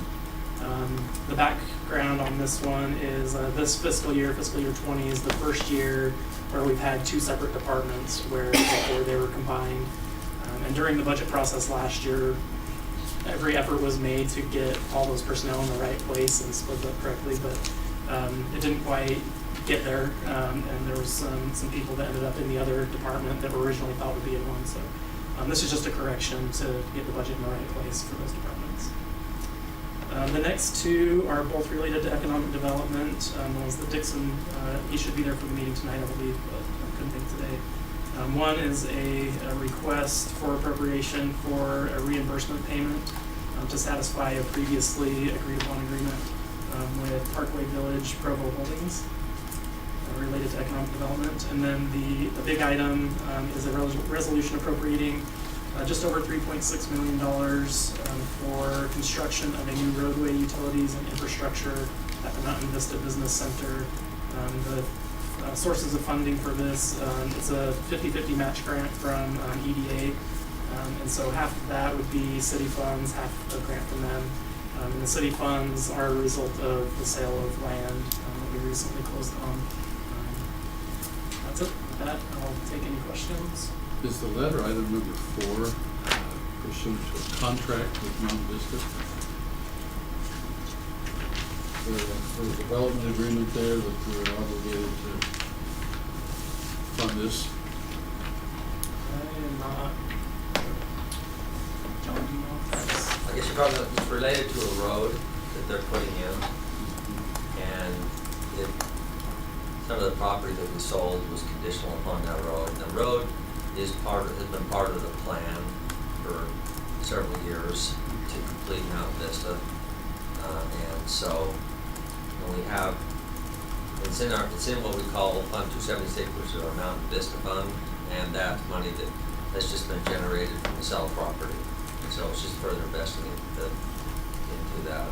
This is pursuant to an approved arrangement some years back, right? Yeah. Just the bill's now coming due. Yep. And then what happens is we appropriate the full amount, and then as we spend money for the road, we submit it and we're reimbursed through the federal government for that because it's a matching grant. Thanks. Any other questions? I have a question on number 2. Are we just moving personnel from one department to another department? Yes, the budget for personnel. Yeah, so as I mentioned before, when we were putting the budget together in the last fiscal year, because they were, at the time, they were all part of one department, it was kind of a guessing game of who's gonna end up where. And so the final budget that was completed in June just didn't have it quite right. And so in the months since then, it's been determined each position, who's gonna be in which department. And so we're just moving that budget that was approved in community and neighborhood services over to development services so that they have enough budget to cover all of their employees. With respect to item number 1, are we paying for what, 10, 20 pipe racks around the city? Or? I'm not sure the details on The details will be given in the presentation tonight. project. Yes. There will be more full There you go. presentation. All right, well, thank you. If we have more questions, we'll pose them to you tonight. Appreciate it. We'll take a 5-minute break, return at 2:35 if you can, because we're already 5 minutes behind. Thanks.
Tonight's item number 4 is a discussion regarding the 2020 Consolidated Plan goals and priorities to direct community development block grant and home investment partnership program funding. And this will be presented by our very own Dan Gonzalez, CDBG and Home Administrator.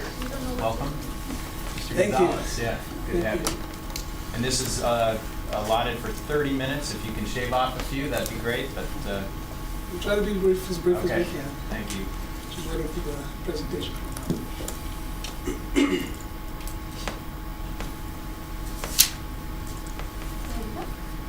All right. So what I'm going to try to do is give you a brief introduction to the programs, because I know some of you may have no idea what these are about, but keep in mind it's very, very high level, top level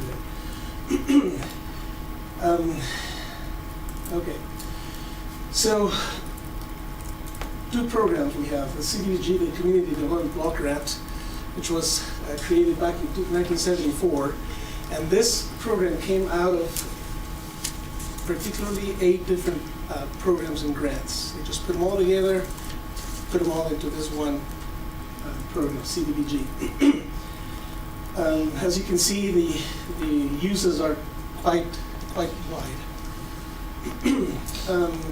The main purpose of the CDBG program is to create viable urban communities by providing housing or other real property, providing public services, or assisting with all these things: public services, public facilities, and economic development. So 4 big categories of things that can be done.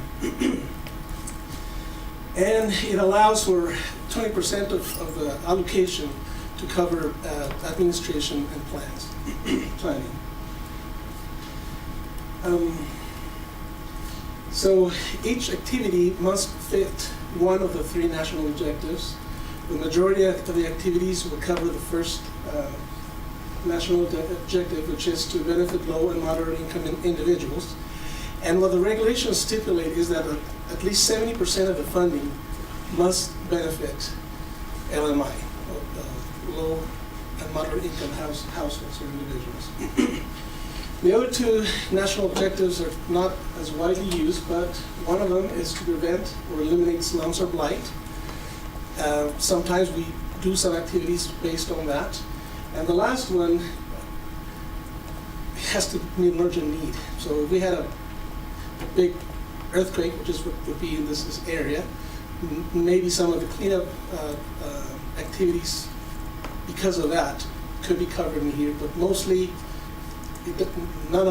most activities don't fit under this 3rd national objective. The other program is the program called HOME. It doesn't, like CDBG is not acronym, it's not an acronym. It's called the Home Investment Partnerships Program, just for short called HOME. This is what was created a little later in 1990 under the National Affordable Housing Act. And this one, in comparison to the CDBG, is to exclusively for housing projects. But it has the ability to allow local stakeholders to direct the use of the funding.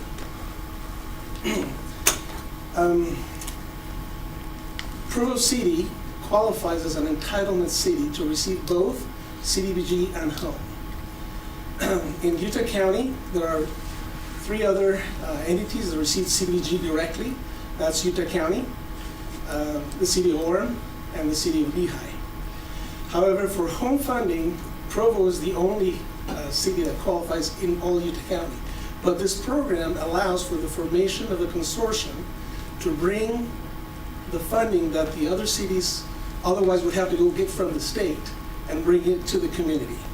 So these other 3 entities, Lehigh, Orem, and Utah County, have joined with Provo to form a consortium.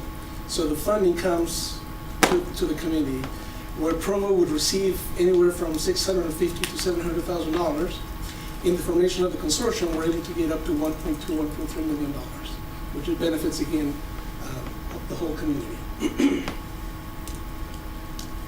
Some of the eligible uses for home funds is to build, buy, or rehabilitate affordable housing, whether it is for rent or for home ownership. Assist individuals through what it's called a tenant-based rental assistance, and also covers 10% of the allocation can be used for planning and administration costs. In order to receive this funding, we have to apply to HUD, and that is done by creating a consolidated plan. It covers 5 years. It describes the needs, the resources, and talks about the goals and priorities. How are we going to achieve those goals? In your packet, you should see 3 executive summaries. Those are the executive summaries for these 3 different documents, and I think they were also, the whole document was included. These are part, again, of what we need to create as part of this consolidated plan: a housing needs assessment, a housing market analysis, and an analysis of impediments to fair housing choice.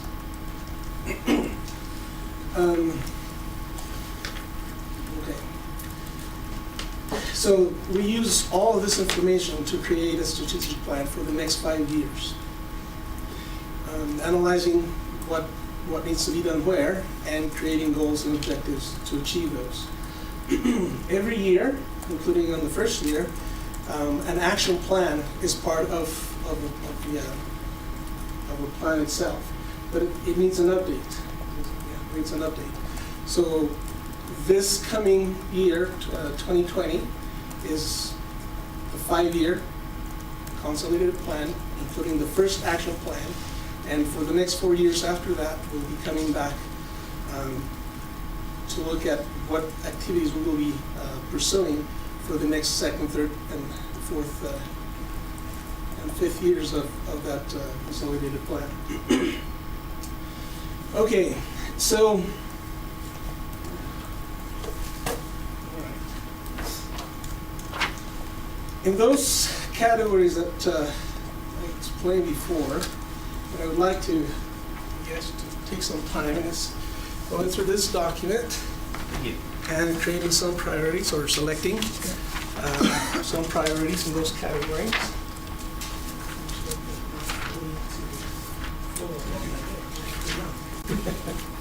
So you can take some time right now answering those questions, creating some kind of prioritization on those 4 sections.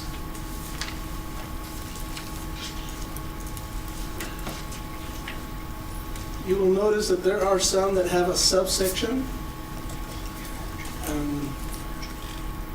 If you will also please prioritize that subsection as well.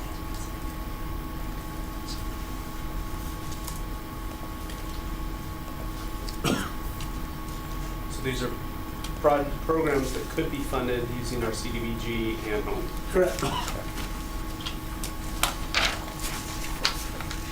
What's a good example of commercial rehabilitation?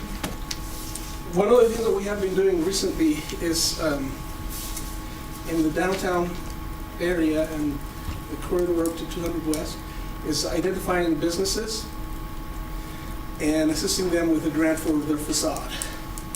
So Collaches is one of them that has been done.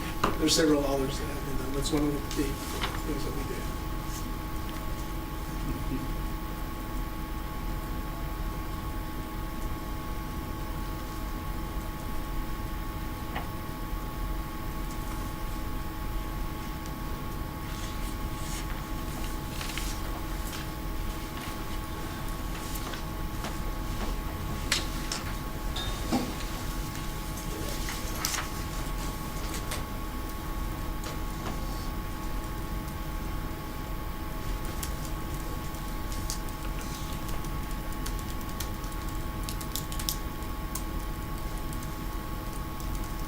Survey doesn't seem very scientific. It's not. Is this a push-pull?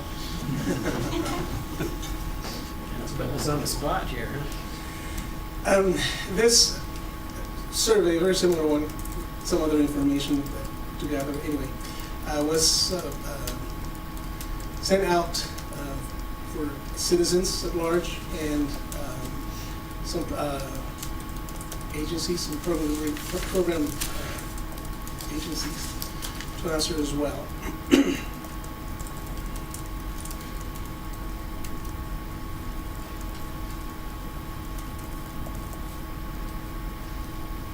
Here in a minute, I'll show you what that other survey showed as far as priorities.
I think most of you are done. Is everybody done? Yeah? Okay, can I collect those from you?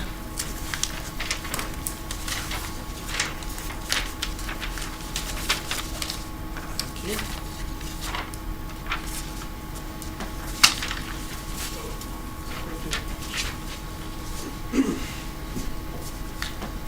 Okay.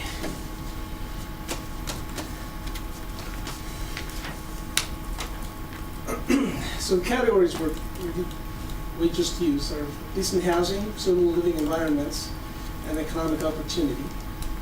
And within those categories were the type of programs that could be done. So this is what there were about 110 responses that we received from that survey. And in respect of public services, this is what came back.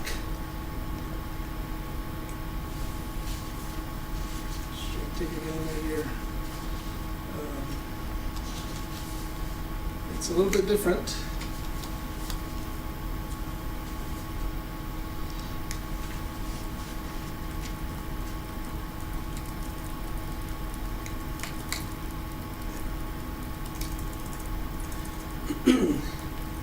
So it looks like amongst you, the number one priority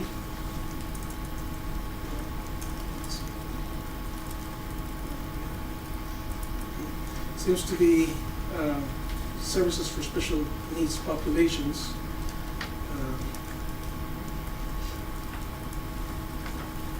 I mean, there's a variety of where the others rank.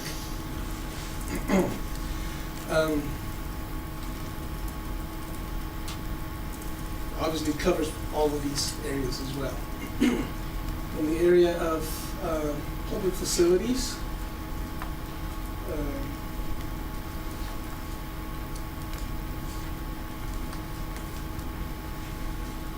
there's a little bit of a split between neighborhood and community and health centers. And sidewalk, curb and gutter takes second place. With sewer and water improvements in third place.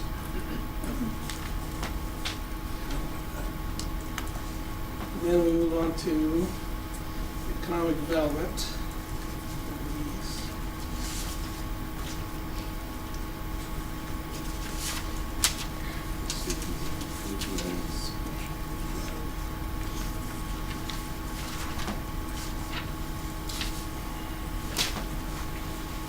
Here it looks like facilities and improvements. Take number one. With commercial rehabilitation is in second. That's then looks like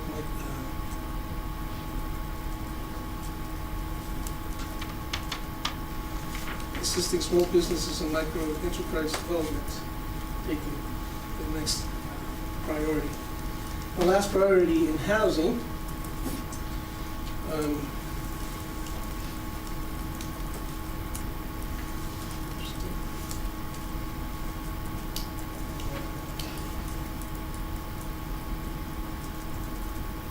looks like there's a bit of a split between the down payment assistance and the rehabilitation.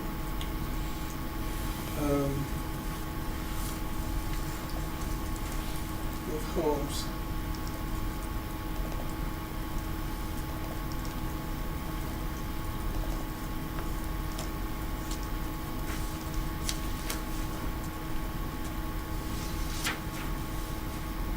Rental assistance coming in about third place.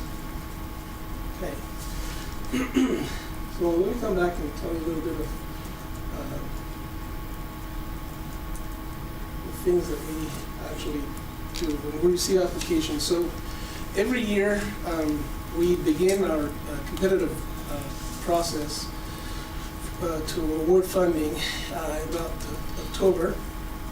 We release a notice of funding availability and have a workshop. So agencies or groups that are interested in requesting funding can find out what the program or what the process will be. And then the last few years we have required a pre-application, and this is a very basic part of the application. It just tells us who they are, what the program is, what the basic idea of the program, and how much funding they're looking for. It gives us a head start in the preparation of the process.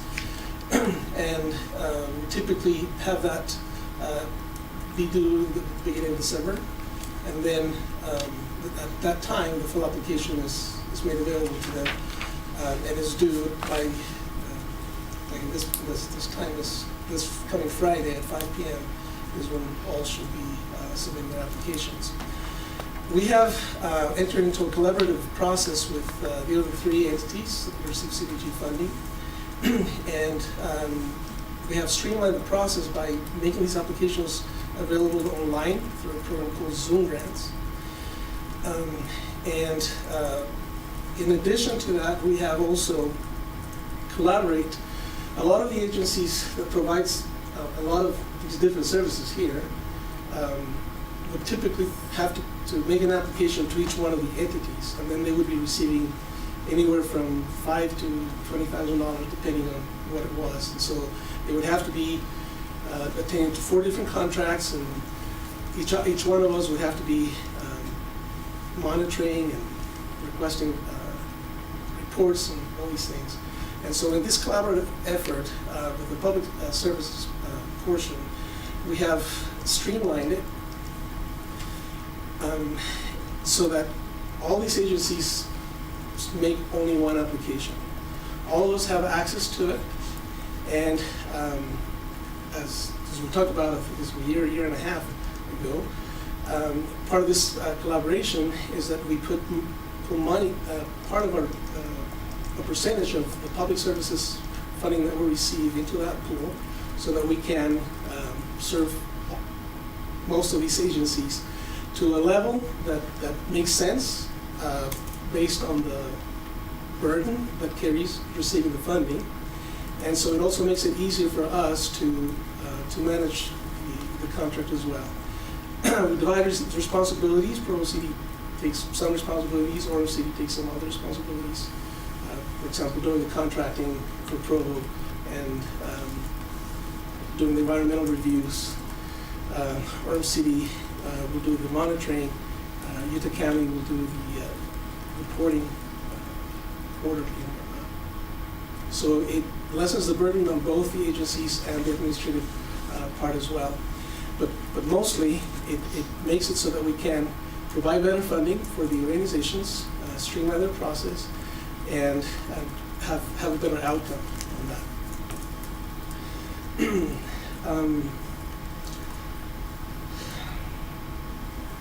Any questions so far? Very, very quiet. No? Okay. The applicants for these range everything from businesses to agencies to government related even? Yes, for the most part are nonprofit agencies. There are some for-profit groups that tend to apply. As far as governments, housing authorities sometimes apply for some of the funding.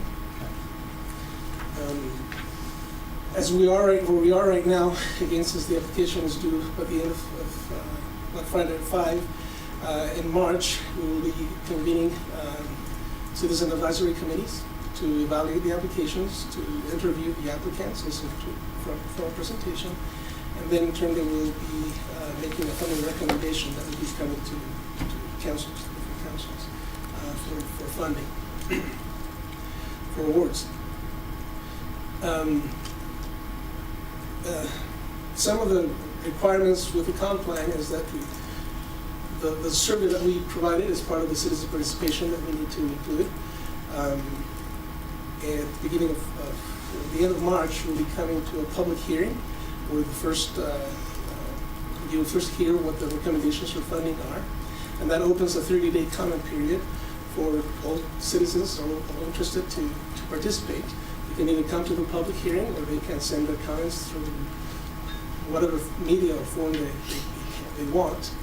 And at the end of the 30 days, the first meeting in May, we'll be coming back to you for finalization of what those recommendations are.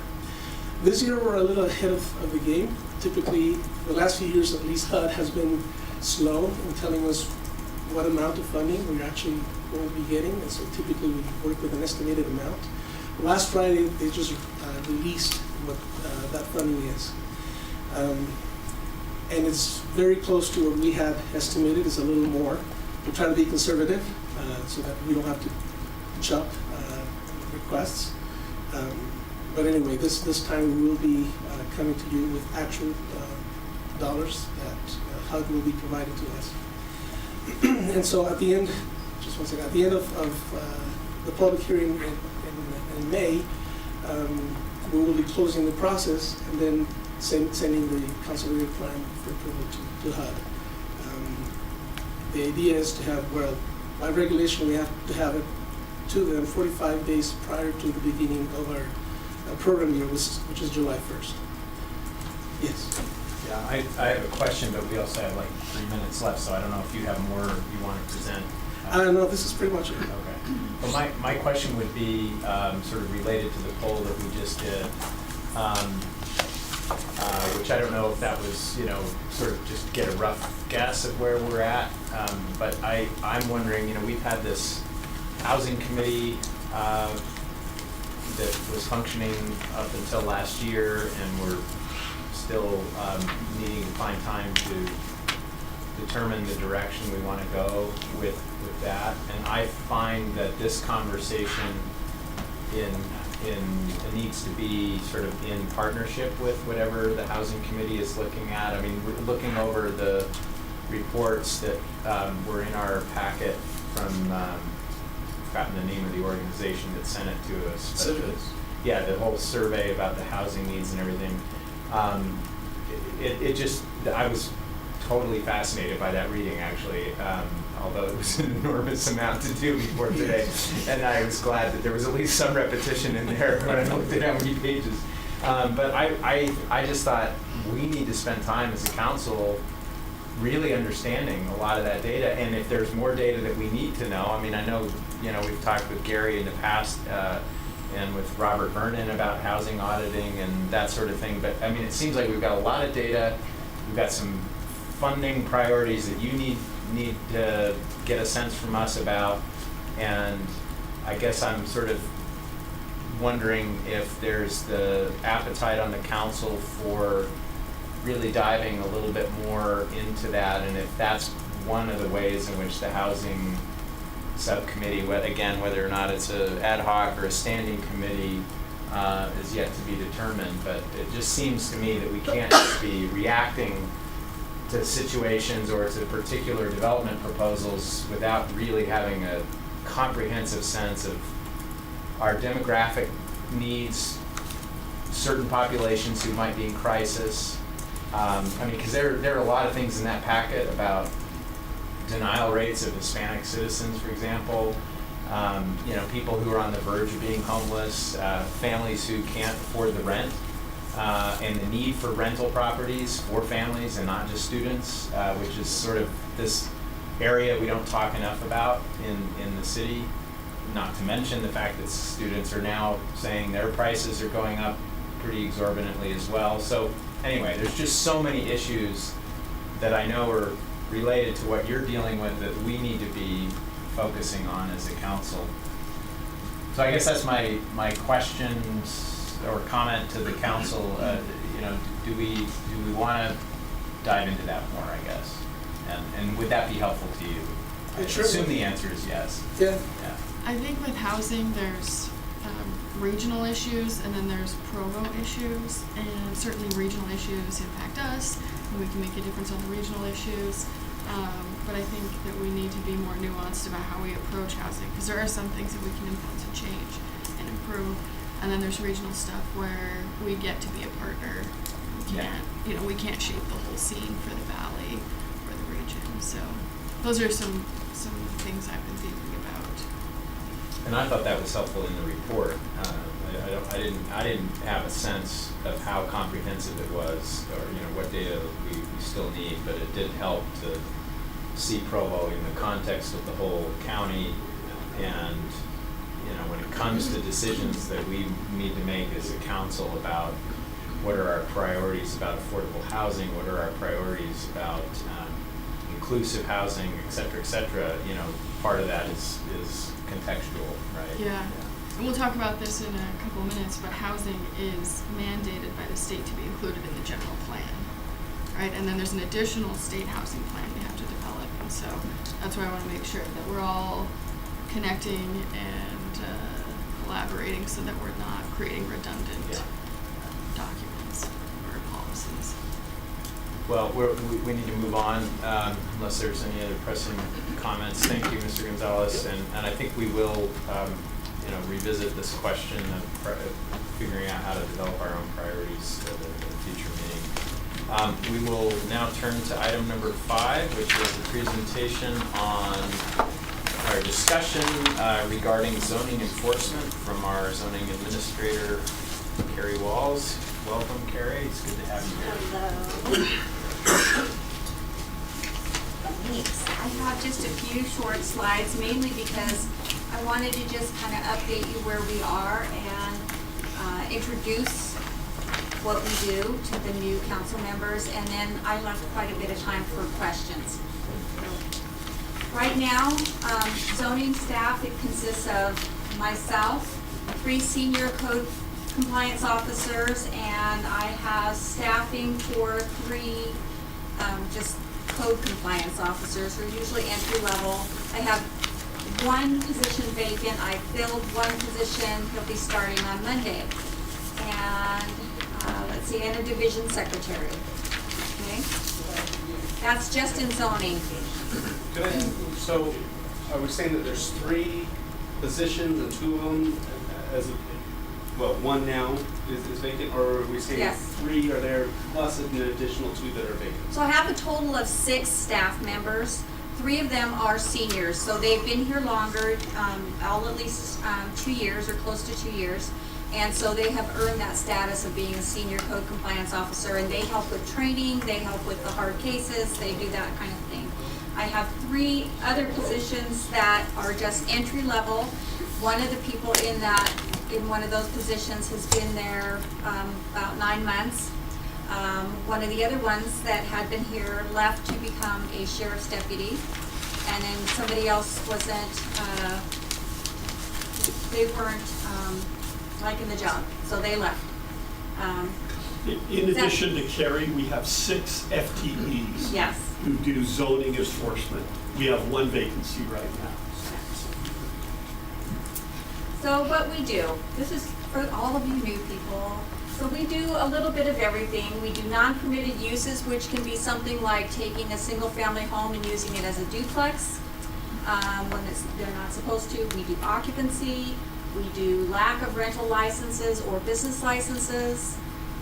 We do junk, inoperable vehicles, maintenance of landscaping, weeds on vacant lots, and we also manage the rental dwelling licensing program and work hand in hand with the business license division to be able to do that.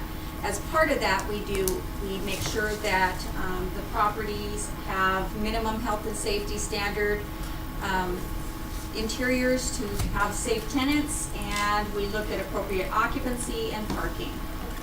Questions about that?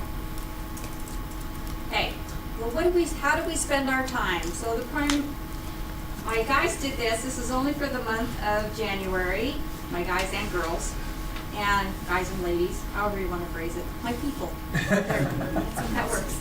So mostly they spend a lot of time in the office working on their CE cases. They each carry about 67 code enforcement cases. Sometimes more, sometimes less. They also spend time doing rental dwelling licensing, doing research, seeing what zone they're in, who needs an inspection, who doesn't, trying to contact people.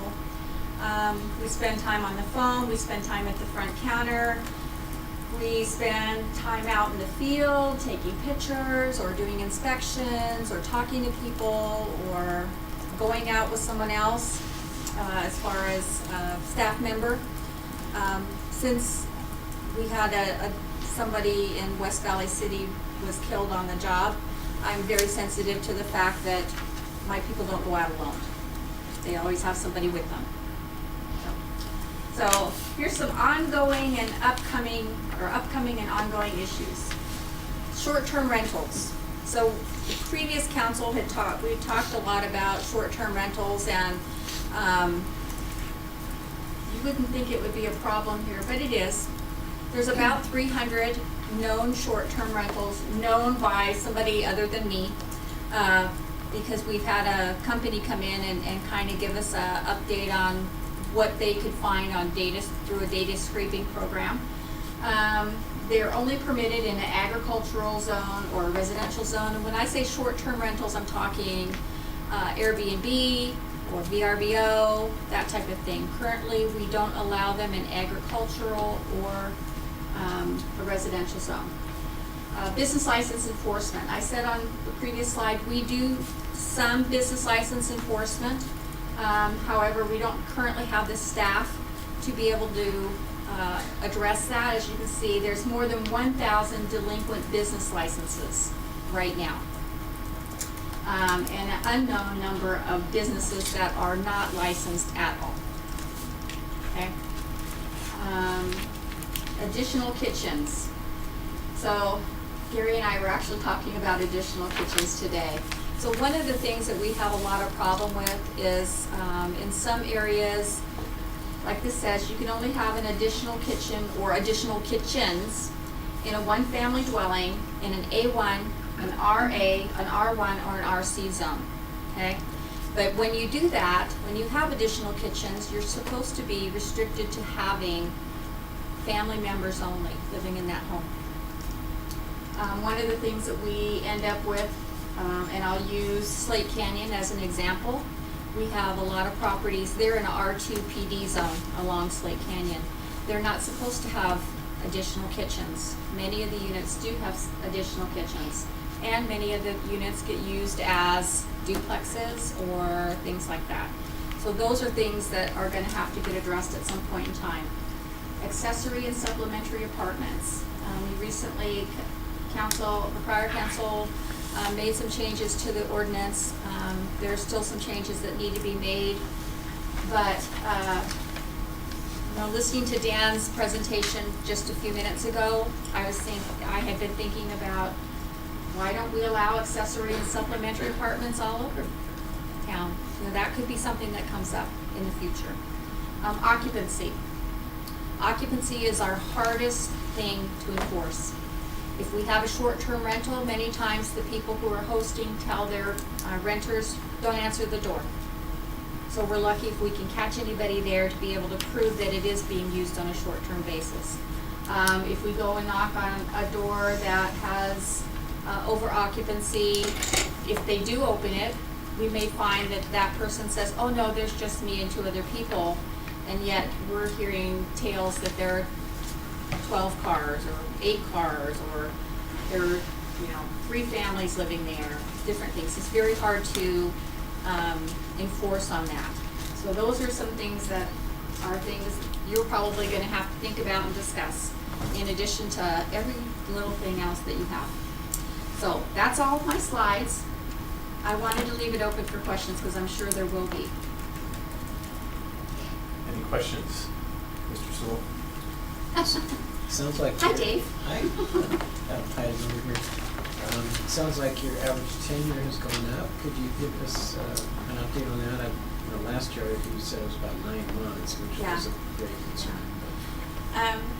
I think that, yes, it has. So the 3 seniors that I have, the one who's been there the least amount of times has been there 2 years. The one who has been there the most is going on 4 years. I think one of the reasons why they stay is obviously you get a bump when you're a senior. It also allows you an opportunity to, although it's really not in their job description, they get to supervise somewhat. They help with training. They are usually people that I want them to be able to participate in other areas that they would find helpful to do their jobs, and also to learn about other jobs. For instance, one of my seniors is interested in writing code, and so I'm trying to make that happen for them, because we always need little tweaks and turns of code, and so I'm trying to help them with that. We haven't started looking at why other cities have a long tenure for their staff as of yet, because of all the changes that have been going on, but that is something that Gary and I have talked about a little bit. So I'm hoping that I did change the classification as far as the title. Code compliance sounds a little more positive than code enforcement or zoning officer, that type of thing. I want it to be a more positive thing. Do you have the current statistic on what the average would be for the 6 positions? What do you mean? The average tenure. I'm just trying to measure how much it's gone up. Probably. I don't. Okay. Do you have any statistics on the rental disclosure agreements? How many have been signed, and how many rentals there are? Off the top of my head, I don't. We don't make them send them back in unless we ask for them. Right. So I know that we spent a good many months sending them out to people who requested them. I'm sure that there are still a lot of people that don't have them, or maybe they're not aware.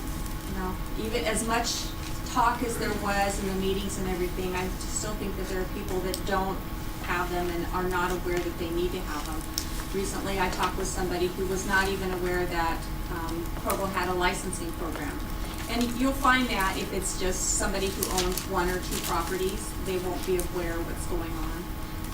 All the bigger companies that own lots of properties, they're well aware, and they've all gotten theirs as far as I know.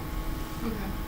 Because I'm a renter, and my rental is managed by a local property management company that does a lot of property management here. and I've never signed a rental disclosure agreement. They've never asked me to. I've talked to the owner about it. I told them about it. I told them the consequences, and they are reasonable, educated people, and they have no concern with me or them not signing it. So I think there's probably just a huge void of information about this and education, and yeah, I wonder. I know does that- anyone care? Oh, I care. You care, yes, yes, but I'm just wondering, what's the efficacy of this? Well, just recently, so Crystal is our management analyst in our office, and she is our city view queen. And she just recently figured out she's been talking to someone, maybe it's Ben Workman, that figured out how to be able to list all the properties on one license. And as part of that, I think that is something that we can look at and say, hey, these ones, here's all the licenses we have that are active, here's all the properties on those licenses, and we can cross-check and see, have they asked for their disclosures or not? And we can start sending letters to let them know, hey, this was a law and you needed to do this and you haven't done it. You have, 2 weeks. And how could you do that with the sheer mass of rentals and renters that we have in the city? Because even if there's, I don't know, a few thousand rentals, there's 3 or 4 or 5 times that many renters. I think there's a couple different ways. Certainly we can stop all of our other work and focus on that. Yeah, which we wouldn't advise. Yeah. But what we can do is try to automate it a little bit so that the letter is just cut and dried, and my secretary, my division secretary is excellent, and she would be able to say, oh, they haven't gotten theirs. It's very clear on our files whether or not they've asked for them and they've received them. So we could automate that, and that she could be doing that as well. Interesting. Hello. Sarah, if I might, what is your compliance relationship with BYU or BYU contracted housing? Do they assist you with this in any way? Or is this compliance thing intended to be solely a city responsibility? So are you talking about a private entity that owns a property and BYU students reside in it with okay. Yeah, So for if example, it- so if you So if I own legally have property- 6 occupants, but they have Right. 12, it's BYU contracted facility. Right. How do you deal with the university on that? Do they support you, help you in any way? Yes, they do. Okay. Yes. How's that work? Well, basically, so I've been here a while. And so it used to be that BYU based their off-campus housing approvals on the square footage of the bedrooms. They, over time, have changed and made it more compliant with what we require. So one of the things, if you're applying for a waiver to live off campus, they will require a copy of their rental license approval. So that on there it says how many people can live in each unit, what their parking is.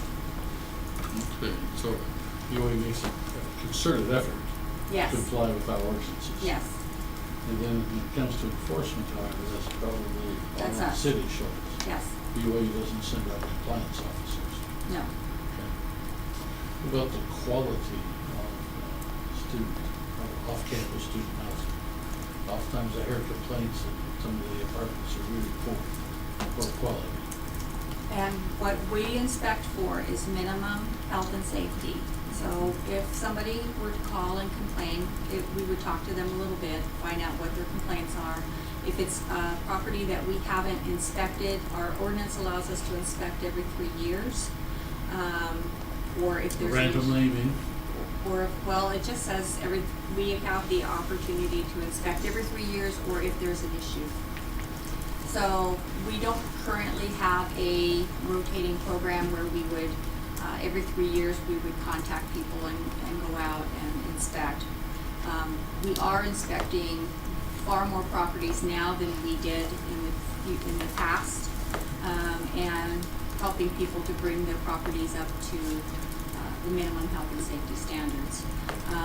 If someone does call and complain, depending on the complaint, we will go and see, is it an issue that it would be for us to encourage the property owner to take care of, or if it's something that we would just send a letter and let them take care of it. I'll be honest with you, there are plenty of times when we get people calling in at the beginning of a semester that their complaints are complaints that that we're not authorized to deal with. Something like, our air conditioning doesn't work. Well, air conditioning is not a requirement. Even in July or August. Yeah, but now. One of the things when we say minimum health and safety, that's a laundry list that's in the actual ordinance. And you ought to think of it as minimum, but probably more in the context of minimal. There's very little that we can do. In fact, the state legislature has passed state statutes limiting what cities can do in requiring housing and the standards with housing.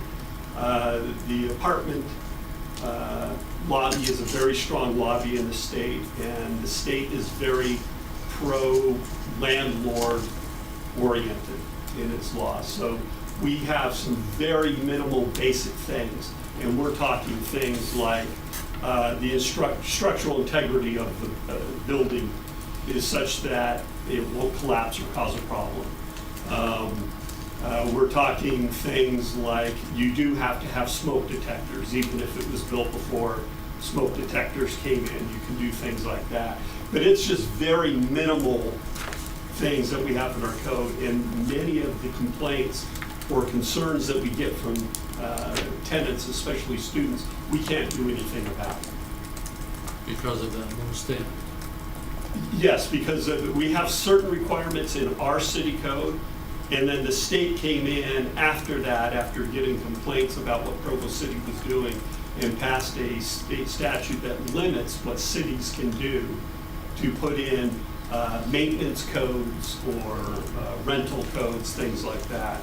So there's just very basic, minimal things that we do for housing. And with BYU, BYU actually holds a bigger stick than we do on the quality of housing. Because you have to, many students have to live in BYU approved housing. And they can look at the quality of housing much more than we can. If a student, I'll give you an example, recently had to aware of some students who had black mold in their apartment. And it was over-humidified, just a real health hazard. Is that something you could address under the health standards? What we tell people with mold issues, we tell them it's a symptom of dampness. We tell them you have to find, or the owner, whoever, we tell them you have to find the source of the dampness, fix that, and then they can either clean the mold or paint over it. You We tell don't that really- to the landlord, not the student. Yes, yes. Bottom line, if a student calls in and wants us to come and enforce on a landlord a code, the answer is no. We don't have something that we can enforce the landlord. As a matter of fact, under the state's habitable structures ordinance dealing with landlord-tenant law, that's not one of the things that you can withhold rent and do a self-help on. And mold can be very devastating to people. I've had this last year worked with a neighbor of mine who was dealing with mold, and there's actually very little that you can do that's not with the landlord's cooperation on that. And so there's not a lot that we can do for those types of issues. Now, if the electrical system in the house doesn't work, then there are some things that we can do about that. But it's, there's an odor that isn't very helpful. there's not a lot we can do about that. Now, BYU can do a lot about those types of things. My understanding is that they do. So is that to say that non-BYU rental units in Provo are the ones that are most likely to be more severely at risk? Yes, and that kind of goes back to the comment you made earlier when we were talking about home and CDBG funding and priorities there, of housing that people, that's not only affordable but safe and healthy. We have a really big need for that outside of the student context in Provo. And we almost weekly run into situations where people are complaining about problems or issues in their home that our code and state law will not allow us to do anything about. And we will refer people to, there are some legal clinics and things like that that can help tenants try and work with their landlords. But people have to be careful because one of the things that a landlord can do is say, yeah, you're right, it's not habitable, you have 10 days to vacate. And then go rent it again to someone else. Well, I know it's with the Provo City Housing Authority, you know, on their units, they do have a formal complaint mechanism. The problem is that the tenants often feel very nervous about reporting problems because they don't want to, they're afraid they're going to get punished. Provo City Housing Authority is pretty committed to making sure that they're not behaving in a punitive way toward tenants who are having problems. They want to address problems as they arise. So even with that situation where you do have an entity that is in trying to work on behalf of the tenants, it's still difficult. And then again, I think of the people who are, so if they're not in some formal government or some formal unit that is for the purposes of affordable housing, and they're subject to a landlord, they're even more unlikely to even report something because they may feel that same worry, right? That if I report it, I'm going to get kicked out, right? And and you're saying that we don't have any leverage point as a city to say, hey, we would like a zoning. I mean, we want to get people to comply with what our code says, period. And if our code is only protecting, I mean, I know our code is not intended to only protect landlords, but if it's de facto sort of only protecting landlords and we can't do anything to protect renters, it seems like it turns into a really nightmarish situation where we're not really helping our citizens. It's really an unlevel playing field.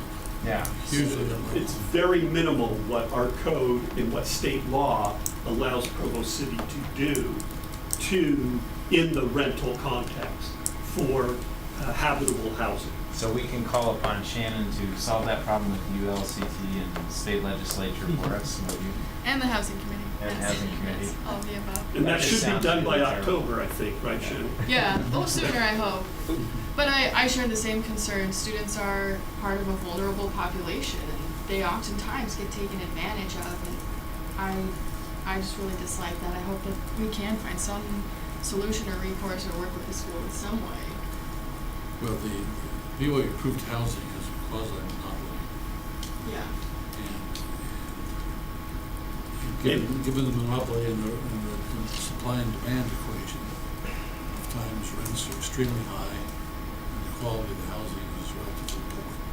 There's not much of an incentive to upgrade. And even for students or for those units that are BYU, it's not approved, what's it called? BYU. Yeah, it's called BYU. Is it approved? Contracted. Those are low quality as well. Many of them are low quality. I don't think that it's the non-BYU contracted units that are worse overall than BYU contracted. Right. You just might have some recourse though. They do have To recourse better than their point, the they- non-contracted ones. And just so it kind of gives you a point of reference, even if we enforce on a landlord or management or whoever, we take them to court, which is a little bit of a lengthy process. all they get is a $250 fine and a plea in abeyance. So I think we need to, I personally think that we need to have a different type of enforcement process for rentals. I think that our fees are really low, certainly doesn't pay for my staff's time to go out and inspect and answer questions and make sure things are done. And I'm getting totally off track here, but there's certainly a lot of different things we could talk about. I could spend all day talking about enforcement. Brian? Well, I was just say, and if you want another illustration of the difference between the local perspective versus the state perspective on this, there's a bill at the legislature right now that would change all code enforcement to an infraction. And it's, Explain that consequence to me. and it actually started out as a bill that would make it impossible to enforce unless you could show direct damage to the neighbors. Is that only on homeowner occupied, or is that anything? It was, I think, what's that? I thought it was anything. I think it was anything. I think it was all code enforcement. And essentially the idea was unless you could show direct damage to the to adjacent properties, you couldn't enforce. It was, ULCT has been involved in it and others, and they went through and they kind of backed him off of that ledge. And this is a repeat from one that came up last year. It was the same idea was mooted last year. And so right now they backed off of that, but the current version still makes it so that instead of being able to charge code enforcement as a Class B or Class C misdemeanor in the discretion of the city council in the city code, they would all be infractions. So The state will trump what the city can do. Right. So then the fine would be even less? The fines would be even less. There'd be no possibility. Now, in reality, there's not really any chance of jail time anyway, but it gets taken off the table as even a threat. The fines are lower. The fear of a criminal record is lower. It just takes away any kind of bargaining power. I think for this couple of us here, we'd love to increase the penalties and let those go to your budget bottom line. Jim Shipley, did you have a? Yeah, I just had a quick question. So as I look at this list, and we've talked about some things that your 6 folks or the FTE that you already have are kind of reacting to on a day-to-day basis that aren't even really this list. They're the call-ins where people were saying, hey, got a neighbor who's got something you got to come take care of. Right. Does that FTE that you've got currently allow for capacity on any of these, or do you have to take the reactionary stuff that people are yelling about every day off the table, or reprioritize to allow any of this stuff to become? I just don't have a sense for how 6 people are accomplishing all this, or if we don't have a chance to do that. Right now, there's only 5. Right, you don't have a full staff yet. Yeah. If you had full staff though, do we have capacity for this, or are we still just reacting to the zoning calls? Each of my employees, my full-time employees, carry about 100 cases each. And it's not really this stuff though, it's the. Some of it is. It's kind of mixed in, but I can see these becoming more of an issue. For instance, with our change in our department, we have now taken on business licenses, and so that is going to become an issue that we're going to have to address more, especially the ones that are people that are doing business without having a license at all. Right. But the short answer is no. We can't do everything. We do some of these things. Right now we're dealing with additional kitchens.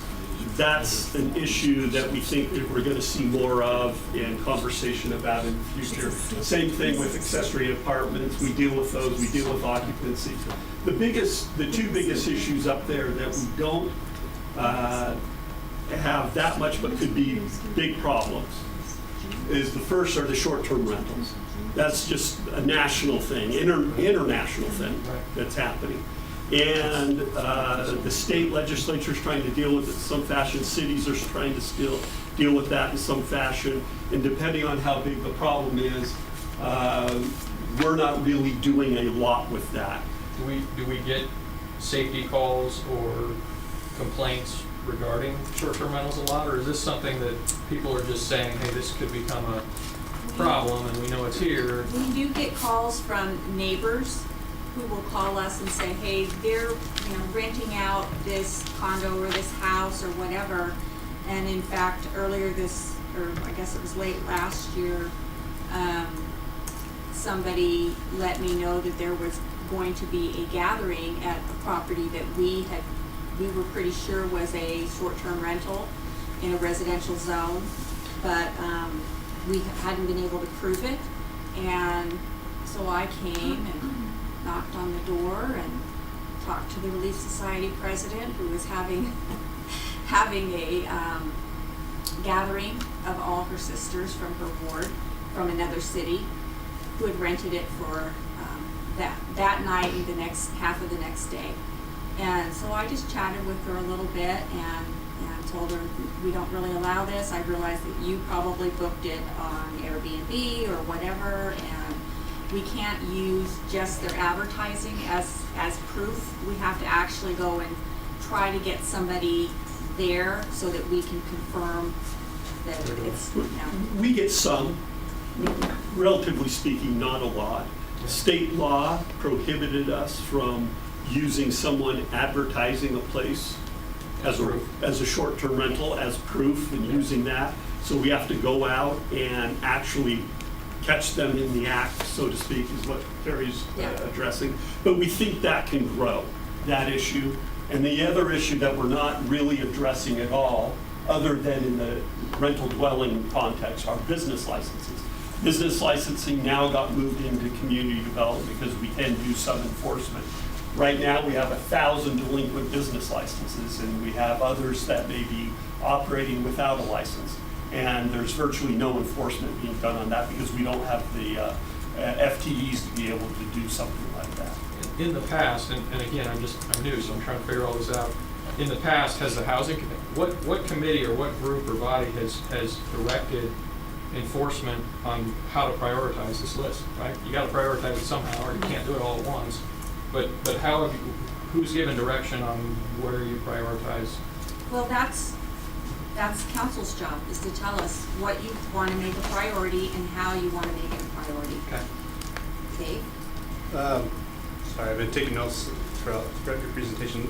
Just on that, I would say that this list isn't necessarily a list of these are the things that they do, so much as these are the issues that we're going to be facing. But let's see.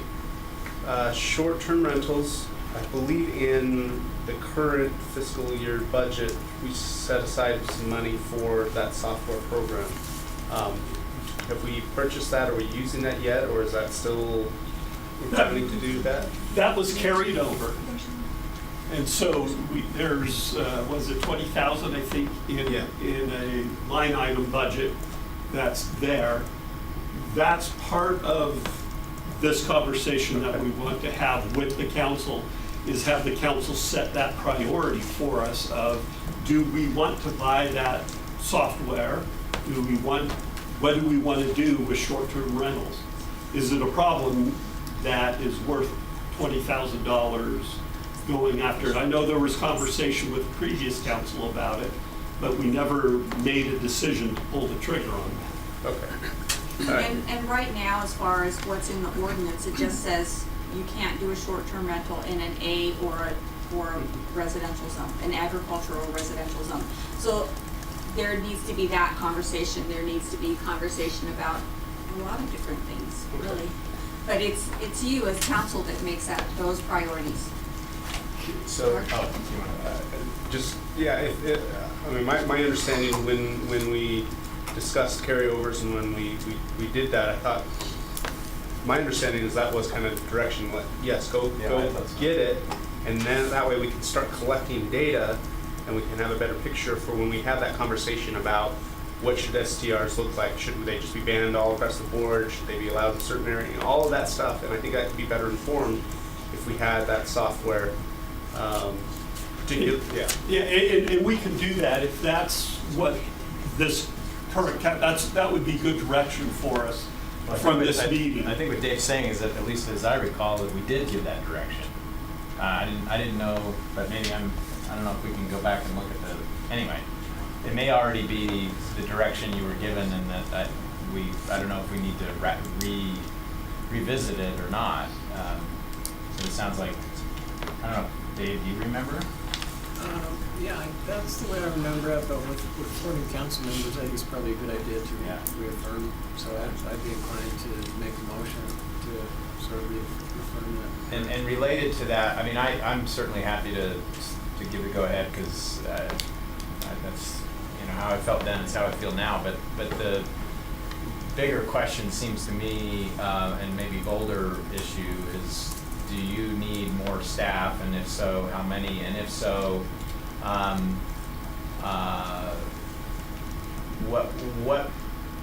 what guarantee do you think how effective would having more staff be for you? I mean, it seems to me that there's a really troubling question here, and that is that you can have zoning officers who go out and do things, but there's a limit to how effective they're going to be, because they're going to knock on doors and people aren't going to answer, or they're going to not tell the truth. And so it's like, well, we could multiply an army of those people, and that's not going to solve that problem. If you'd like to give me an army, I'm good with that. But you're right. It doesn't necessarily mean they're being effective. And I think the number one thing I would like to get is what you as a council have as priorities over how we're doing now and where you want us to go. Do you think that we are enforcing properly? Do you think that we are inspecting rental dwellings properly? Do you think that I need more people? I think there are 2 aspects to it. The first one, if you want us to start doing business licensing enforcement, I need another person. I can tell you that right now. I don't, because the 6 we have, and when we have 6 and we're at capacity, we do not have the time to go out and do business license enforcement. If that's not a big issue, and the way we've been approaching it, you know, over the last couple of decades, business licensing is fine with you, then I don't need somebody. And we'll just continue to go on. Now, to get back to the question of, do we need more for the things that we're currently doing, and there's other items, there are more violations in the code and technical violations that we have out there than we have the people power to go out and enforce on. We just do. And the example I give is I'll guarantee you somebody will speed in Provo City. Somebody will exceed the speed limit. Now, I can almost guarantee you that won't happen, but there's a plan. We have 3 shifts. We have a couple of thousand intersections in Provo. I need a cop every shift at every intersection, and I'll guarantee you nobody will speed in Provo. But the budget ramification for that's probably not realistic. So, in the interest of time, I would like to make a recommendation. First of all, Elizabeth looked back, and it looks like the short-term rental was supposed to be funded from the carryover, and we understood that you were working on determining a vendor. I would move that we affirm our wish that go forward. And I would second, maybe I'm complicating matters here, but I would like to also sort of, I would like to know, I mean, we're out of time here, but I think maybe it would be helpful to know what you think would be the most cost-effective and strategically effective set of recommendations for staffing and or funding that you think would help, and then you know, we can sort of wrestle with that in another work session to sort of hammer that out, because that sounds a little daunting for me, at least, to tell you what I think you need when I don't really have a clear sense of. I mean, like I say, you know, my gut says you need more enforcement people, but on the other hand, I'm like, well, I don't know. Are there better ways to be more effective than just sending out officers knocking on doors, and what are those ways, and do they cost money? Are there some of them software solutions or other kinds of mechanized ways, automating ways to help enforcement or compliance? I would agree with that. I think we can help with that.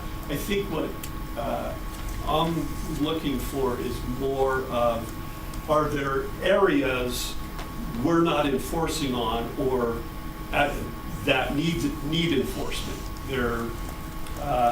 There's too much, I don't know what it is, too many weeds in the city and we need to up our weeds. We're not doing a good enough job of getting to illegal occupancies and we need to up our game on that. That's helpful for us to know, to be able to come back with recommendations of how we would accomplish the performance standard that you would want.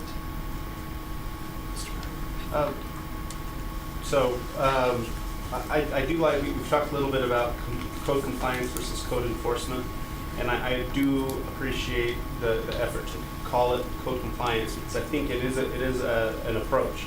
And rather than just sending people out and our goal is to enforce, our goal really should be to have compliance, and perhaps that's through changing what the code is. Perhaps that's giving different tools, but really, I mean, ideally, we would like community to be in full compliance without any enforcement.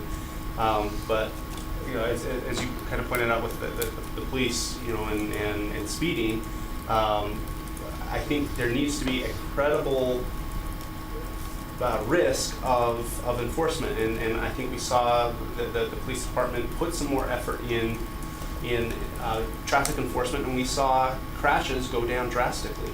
And so there's a certain level, there's kind of a right level, and I would be, that's where I would like to be, is at that right level, not that there's no problems anywhere, but that there's a credible risk for people who choose to not be in compliance. There's a credible risk that they may be enforced upon. If we're going to do business licenses, it seems to me that there should be some enforcement of that. If we're going to ask people to do it, there should be, and I would hope that there is a fee with business licenses. I would hope that might be able to fund that FTE, and also I'd be interested in looking at what would it take to do those every 3-year inspections, and if there was an RDL fee, what would the RDL fee need to be in order to fund an inspection every 3 years on these properties? So that's I mean, just roughly, that's kind of where I think the level should be. Great, thank you so much. That's very helpful. Okay. Any other questions? And on the short-term rentals, unless I hear objection, we'll move. I found it already. So in the presentation by the administration at the September 24th work meeting, there was $20,000 in the carryovers that was programmed to short-term rental software in community development. Okay. So unless there's any objections, I guess, would we sorry, you both had a comment, go ahead. I was just going to say, I'm somewhat alarmed when Brian tells us that there's a bill before the legislature to reduce landlord penalties to infraction only. I think if anything, that putting the teeth in things. Is that something that we could ask staff to monitor? Those of us who are concerned about that, because we live in a community that's so heavily weighted with student renters, we have to have a voice in that matter and express our opinion. If we have a collective opinion, or at least individual opinions, to our state legislators. And I just sent a link to that bill to staff and to all the council members. So it's a little bit more nuanced than I suggested, but it still is an attempt to, for instance, you can eventually move up from an infraction, but you have to have cited them 3 times in a 12-month period previously before you can go above an infraction. But the league is actively working on that. Yes. So there's even a broader collective presence working on that. Yeah, it's definitely one that we've weighed in on and that the league is monitoring. And the link I sent you was from the league's bill tracker. So. Right. Okay, Mr. Sewell, did you? Yeah, my highest priority would be to solve the tenure problem, no matter what we're focusing on. If you have people that have been there a long time and are experienced and professional, that's gonna help. So I just wanted to ask, would it be of any help to you to have some council staff support to help research and find what other cities that are really have long tenures and effective professional programs, what they do? Yeah, that would be helpful. You know, anecdotally, what we hear from our people who leave, it's one of two things: money, or a career path in something that they're more interested in and in which they can make more money eventually. And where we taught people out as an enforcement officer, you certainly would not be able to be married, have a couple of kids, and buy a home in Provo. We're out of time, but I think that's something we'll look into. I did make a motion. Is there a second to ratify what the decision that was made in September to allow you to go ahead with the Thank you. software? David, are you seconding that? All in favor? Okay. It's unanimous. I just learned like last week that my entry-level staff make the same amount that the CSRs, the customer service reps make. That was a little eye-opening for me. Thank you. Thank you so much. Much more to discuss. Okay, we'll move on. We're over time. And Gary, you're going to have to help us here. So Gary, item number 6, a discussion regarding community and neighborhood services vision for the general plan and neighborhood plans. This is allotted 30 minutes. We're kind of short, so if you can cut that down a little bit, that would be helpful. We will, and so what we'll do is want to do two things. Tell you where we are with the general plan and neighborhood plans. And Robert's going to do that. He's the planning supervisor in our department. Community and Neighborhood Services will deal with the general plan, except when a specific application comes in as part of a project, and development services may handle that. But we'll do that, and then, so I'll ask him to kind of briefly go through that, and then have a conversation with the council about its vision of the general plan and where you would like to go. Thank you. So, Robert, you want to? Yeah. How do you have those slides? These are the slides that you emailed me earlier, right? Correct. Does the flash drive have any updates to No, it? that's Travis's. Oh. So that's the next one. I'll have that ready for Sorry. the next one. Sorry to confuse. No, it's been in the loadings. All good.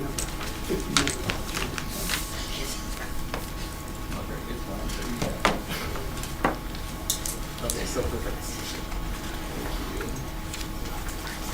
So just briefly, council members, I wanted to go over those that are completed, those that are in process, kind of next steps as far as neighborhood plans and the general plan. So those that have been completed already, the Joaquin Plan, the Southeast neighborhoods, which includes Provo South, Spring Creek, the Franklin Plan, the Downtown Plan, the Timp Neighborhood Plan, and the Mazer Plan are all already part of the appendices to the general plan. Those that are being worked on right now, Southwest neighborhoods, which includes Fort Utah, Provo Bay, Sunset, and Lakewood. This one is wrapping up as we speak, thank goodness.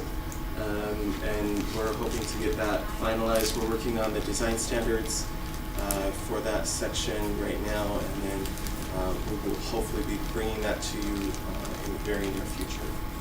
The Pleasant View Plan, if you'll remember, some of you who were previously on the council, a group of BYU students was helping us with that plan, getting that started. They were able to complete a draft. One concern that the students had and that we had as well is that we'd reach out to the neighborhood to form a committee, a steering committee like we do for the rest of them. That never came to fruition, so we're going to make sure that we form that committee, present it to the neighborhood, get their input, do any revisions that are necessary, and then get that to you as well. Oak Hills has been going on for a long time, but that was actually delayed by the steering committee. They have some things going on with 1450 East that they wanted to solve, and are having some problems with getting some neighborhood agreements on things. So we would love to get that one finished up. And then I put this in here as well. There's a Provo River plan. It's not necessarily a neighborhood, but it consists of a large number of neighborhoods throughout Provo, and that draft has been completed and working with Public Works on some issues there. Neighborhood plans that have been requested. Gary and I have met with several neighbors from the northeast neighborhoods. They would like to move forward with implementing a neighborhood plan. Just from a staff's perspective, we felt that it would be best to, rather than lumping all of the northwest neighborhoods together, probably in either 2 or 3 plans that are geographically and other similarities that we can find. Robert, quick question about that. Yeah. Given the foothills conversation, you said northwest, but I think you meant northeast, right? You're talking about. Yeah, northeast. Given our recent discussions in council about the foothills, I would. I think one of the things that's really advantageous about the neighborhood plan is that it helps a neighborhood, especially when it's done right, and I've seen it done very well, especially with Jamin Rowan and his students who sort of helped a neighborhood come into an understanding of what the general plan is for the city, and I feel like when it's done well, it gets more local buy-in into the bigger picture rather than just the local. And I want to see, we need more specific plans for that part of the city, but the trick here, I think, is coordinating it so that it's actually much broader than just the neighborhood, that it includes Provo Canyon, that it includes all of the foothills. And that's partly, of course, what our foothills committee, I think, is going to be thinking about, but I haven't quite wrapped my mind around how that's going to work exactly, so that we are developing an ordinance for the foothills, but then we're also maybe looking closely at that region of the city. We're getting a vision for where the city wants to go into the near and more distant future in terms of all of those properties, and that we get local input on that process, and hopefully, I think the ideal outcome is that everyone we're all on the same page, more or less, right? We sort of have a sense of where the city wants to go and why, and that there's local buy-in, and it's in harmony with the broader plans. Do you have any sense or recommendation about making sure that we don't end up with like these fragmented local plans that don't end up agreeing very well with the general plan, or if as a council and as a city we move in a slightly different direction with the foothills than our general plan even indicates right now, because we haven't detailed a lot of those things. Can we get them all aligned? I think that's definitely what we would like to do. And one thing that we see as a vision for these neighborhood plans is to have, they are like the implementing documents of general plan policies for that specific neighborhood or area, if you would. One concern that we have right now is that our general plan is a broad, somewhat convoluted document that is somewhat difficult to understand, and there are a lot of things that are in there, sometimes contradictory to itself. And what we would love to see happen is that general plan become much more concise, much more pointed to the specific goals and policies of the city broadly, and then those specific neighborhood plans guide the development of those broader goals of the city as it applies to that neighborhood. So, for example, affordable housing, or housing affordability, how does it specifically get implemented in that particular neighborhood? Because if that becomes a goal and policy of the more concise general plan, then it needs to be further refined in that specific neighborhood of how that goal and policy is going to be implemented there and help the broader goals of Provo City. So that's one thing that we really would love to see and have some direction from the council on, to see if that's where you're aligned with as we move forward with this process. Can I add, I'm not sure that I am comfortable with what you just articulated. I am uncomfortable. That's why we're here. Right.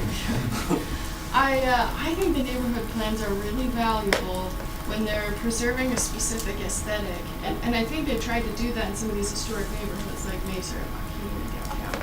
I think that's really valuable because they're preserving this historic part of our city that's unique. But I think we do need a strong general plan that's more than just 30,000 feet, because we need more cohesiveness in Provo. We need to look at connectivity, and we need to look at housing east to west, north to south, and we need to look at gateways. And I don't think that the neighborhood plans are strong enough to do that for Provo. And I don't think that's the solution. What do you think? What are your thoughts? Well, I think that we're saying very similar things in maybe a different way. Because I think that the general plan should be the guiding document for the city and should really implement those principles that are important to us. And each neighborhood is part of that broader city. And so the value of the neighborhood plan is it takes those individual things about that specific neighborhood and preserves them, like you're saying, but also helps that neighborhood remember that they're part of a broader unit as the city, and making sure that if you ask the people, what do you want in your neighborhood, they just don't automatically say single family detached houses on 10,000 square foot lots. Right. That there's a broader context that we have to consider. And so I think that we're very close. I think that we further need to refine it, and that's why we're here, to get that information from you. I just don't think that the neighborhood plans are sustainable. If we had 30 neighborhood plans, how would we create all of those and update all of those and implement all those proactively?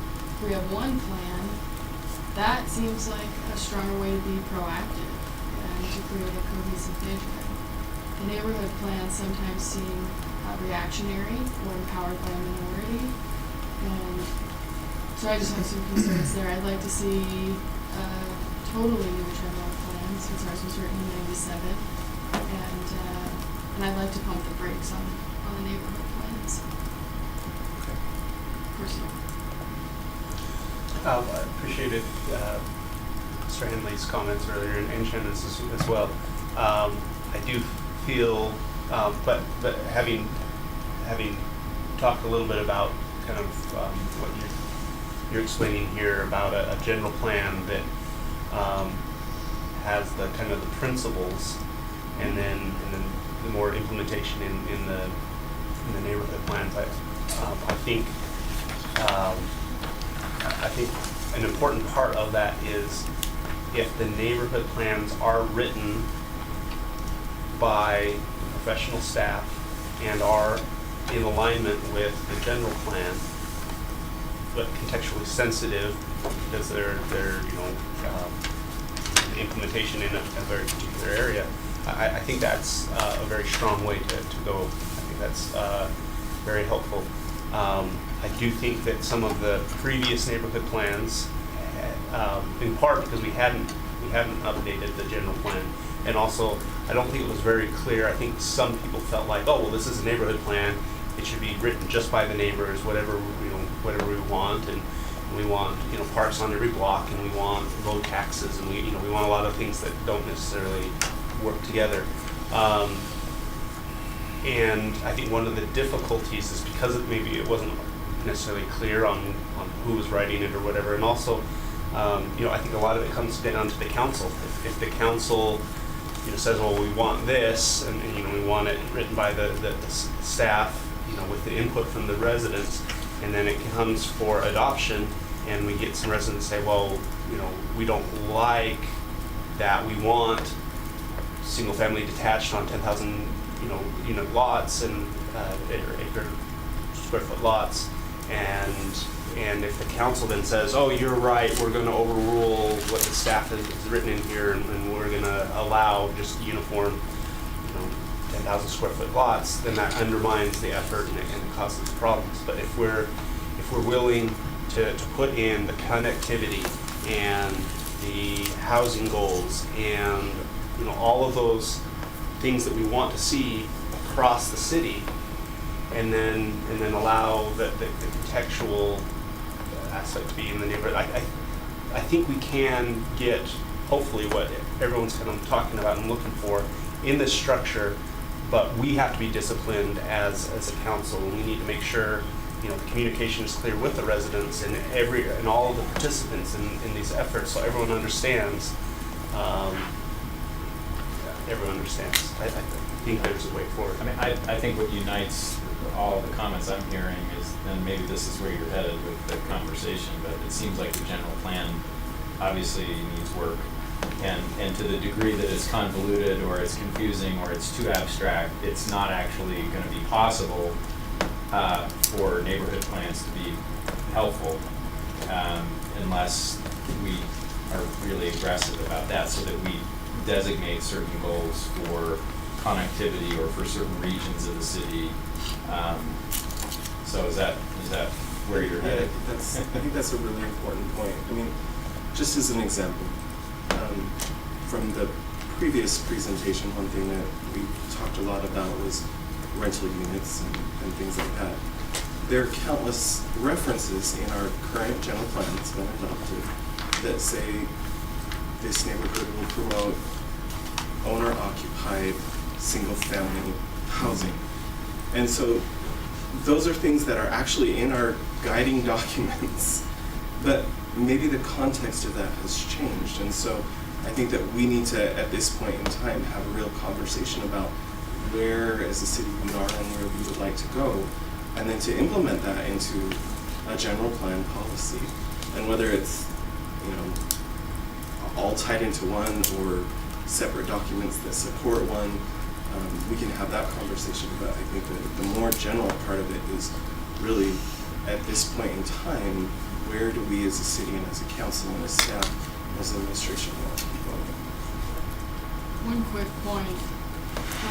It's my understanding professionally that a general plan should be updated or overhauled every 10-ish years. It's kind of a professional rule of thumb.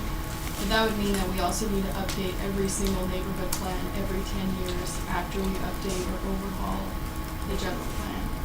Is that a workload that we're willing to submit to? I think that goes to Gary's question of, do we have a police officer at every intersection?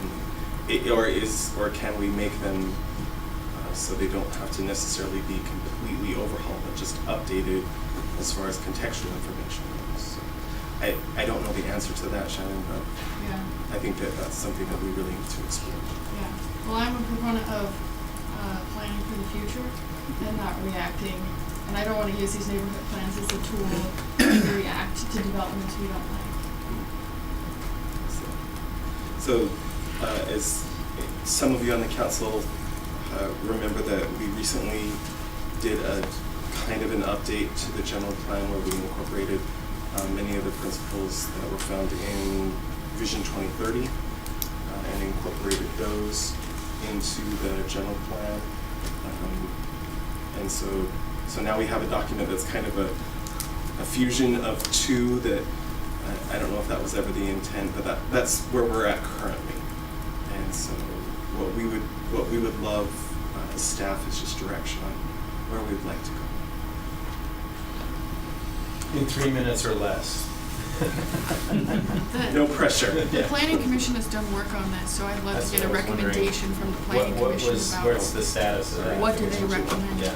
They sent recommendations back to the council, and I think it was lost in translation. So I think it would be good to prompt the planning commission and see what do you want? What do you want to happen next? And our recommendation would be very similar to that, as a lot of principles from 2030 were put into the general plan. It really wasn't an update of the general, it's kind of a reorganization of things. Then the Planning Commission at that time wanted to go through and really look at the general plan and do a very detailed substantive update, and actually forwarded on to the council a couple of chapters, and it just kind of, between everything that was going on, kind of fell through the cracks. What I would propose that we do is go back, work with the Planning Commission, and come back with a plan where what I would see us doing is now that the structure, the organizational structure of the general plan is there, and I think everybody feels comfortable with that structure, to come in, I'm sorry? I don't feel comfortable with the structure of it. Well, in the sense that now it tracks state law much closer about the chapters that they want in, that need to be addressed in your general plan, and then to come back with a concrete proposal of how we would go through the general plan and work on the general plan, make it very concise, make it something that when a neighborhood plan comes in, it's judged against the general plan. And so that a neighborhood, we don't start with, how do you want your neighborhood to be? It's, how is your neighborhood going to implement this general plan? And you need to implement it. And if you don't implement it, it won't get approved. Just to be clear, Mr. Chairman, general plans are aspirational, they're not a matter of law, right? We don't enforce general plans. They're required, but they are a guiding document. Right, guiding, aspirational, statement of intent, preferences, right? And by the same token, neighborhood plans are not mandatory, they're optional.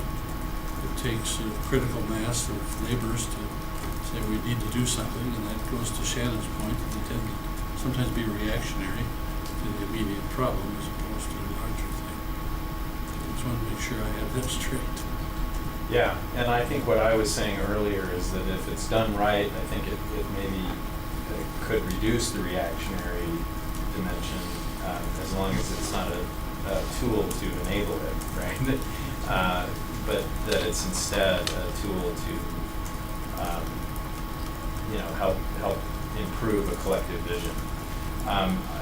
Are you looking for a motion from us to say, go back to the Planning Commission, for example, and find out where they're at? Is that something that's a viable solution, that the Planning Commission would draft something? Do we have any sense of how long that would take? Well, I think what we're doing is we're here telling you that's what our intent is to do, is to go back to Planning Commission and pick up where they left off with their conversation about the substantive update. Okay. Get an idea from them of what they would like to update, kind of the format, and then bring that back to the council and see if that's acceptable.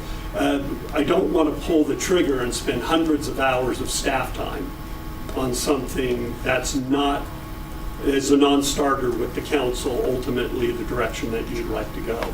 So I would like to get input, because all this will need to go to Planning Commission at some point anyway. Right. Any updates to the general plan. Right, I mean, it seemed to me that we were at this juncture before, and it was like, well, shouldn't this be the Planning Commission's job first, and then we look at it versus doing it the other way around? And it seems to me that you're articulating a reason why we need to make a completion of a new update to the general plan a serious priority over the course of the next 6 to 12 months. I don't know how long this is going to take. So, if we were to engage a professional consultant, it would take at least 12 months. With staff and their workload, I imagine it would take longer. It would take at least a year. Yeah. And so I think we should present the Planning Commission with some options, or give them the freedom to give us their real recommendation. Should we put this out for a consultant and put our money where our mouths are? Do they want to do it in-house? Do they not care? I would love to know what they would recommend on that question. I don't know if the other council members feel similarly. I'd like a recommendation from both the planning commission as well as community neighborhood services. A couple, you know, and I don't know if that'll be the same recommendation or if there's going to be differences, but I would like to. But I think a consultant option should be, we'd love to know your opinion and the planning commission's opinion about that particular question. The city paid $120,000 for the transportation master plan that we're currently creating. So it's kind of a baseline of what we might expect for a citywide job. All right, thank you very much. Appreciate it. All right, we'll go to our final item, number 7. Presentation and discussion regarding the Provo Power renewable energy goal for 50% renewable sources by 2030 by Travis Ball, our Director of Provo City Power. Welcome, Travis, and thank you for being here. Thank you, Chair. Appreciate this opportunity to speak to the council and administration. We had a meeting, and can you hand this out? And I think you want to be done by 4:30, right? We had a energy board meeting a week ago Monday, and one of the recommendations was from the energy board to be 50% carbon-free and renewable by the year 2030. So the one thing I want to clarify, because when we were talking about this, we were talking a lot about trees, and we had about 10 minutes at the end of the meeting to talk about this, and I didn't clarify a few issues about carbon-free and renewable power, because they're kind of two different things. I just want to make sure you understand the difference. I think we need to be carbon-free and or renewable, so we kind of count both of them. But let me just explain. If you're carbon-free resources is something that is generated that doesn't distribute carbon into the atmosphere. So what is a resource like that? Hydro. Right now, about 25% of our resource comes from hydro. We can't count all of that as renewable because many of our dams, including the dam at Glen Canyon Dam is outside of Utah. It's part of renewable, it has to be inside of Utah. But think about that. The dam is 5 miles away from the border. All the fuel is in Utah. Let me tell you, Lake Powell's in Utah. So, but we can't count that because it doesn't meet the renewable standards of Utah. I think for our resource, I think it should count because it is a resource that we have and it is carbon free. There are other resources that aren't carbon free, but they are counted in the renewables standard that I believe that we should look at also. One of those is like the generator at BYU. It's a combined heat and power generator, which means they generate power, they take the waste heat off the generator, and they use that to cool and to heat the campus of BYU. So they're using waste heat to do another function.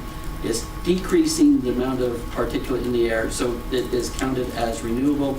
In the Utah renewable standards also, you can count demand side management programs, which as a utility I think we should be engaged in looking at ways that we can decrease the demand and encourage demand decrease for our customers. So I think when we're talking about the 50% goal, I want to make sure that we kind of understand that we want it to be renewable and or carbon free, so we kind of get a benefit. So after we had that meeting and went back and looked to see how we would get there, Cliff called and said, okay, we have this goal, what do you think is going to happen? So if you could bring up that file, I believe it's in, so we looked at all of our resources to see where we are right now. And amazingly, we're really good, as a matter of fact. So these are all the resources where we get power. The FY20, clear over on the left side of the graph, shows you where we get that. The very top is natural gas fired power plants, which we've really cleaned up. I know some of you haven't been on the council, but when we replaced our natural gas power plant in Provo, we installed SCRs on those plants, which reduced the particulate in the air by 97% by just upgrading our generation at the Provo plant, which is amazing if you think about it. So the PM 2.5 particulate that those generators are making, it reduced at 97% what we were. There's 4 other resources there. You see Hunter, Bonanza, and Hunter. Those 2 resources go away next year, and you can see that they drop off our graph. Those are coal resources that we're replacing with a another resource. And what are we replacing those with? Most of it's being replaced with the 80 megawatt solar plant that we purchased down by Bowman. So that's a big change in our resources going into the future.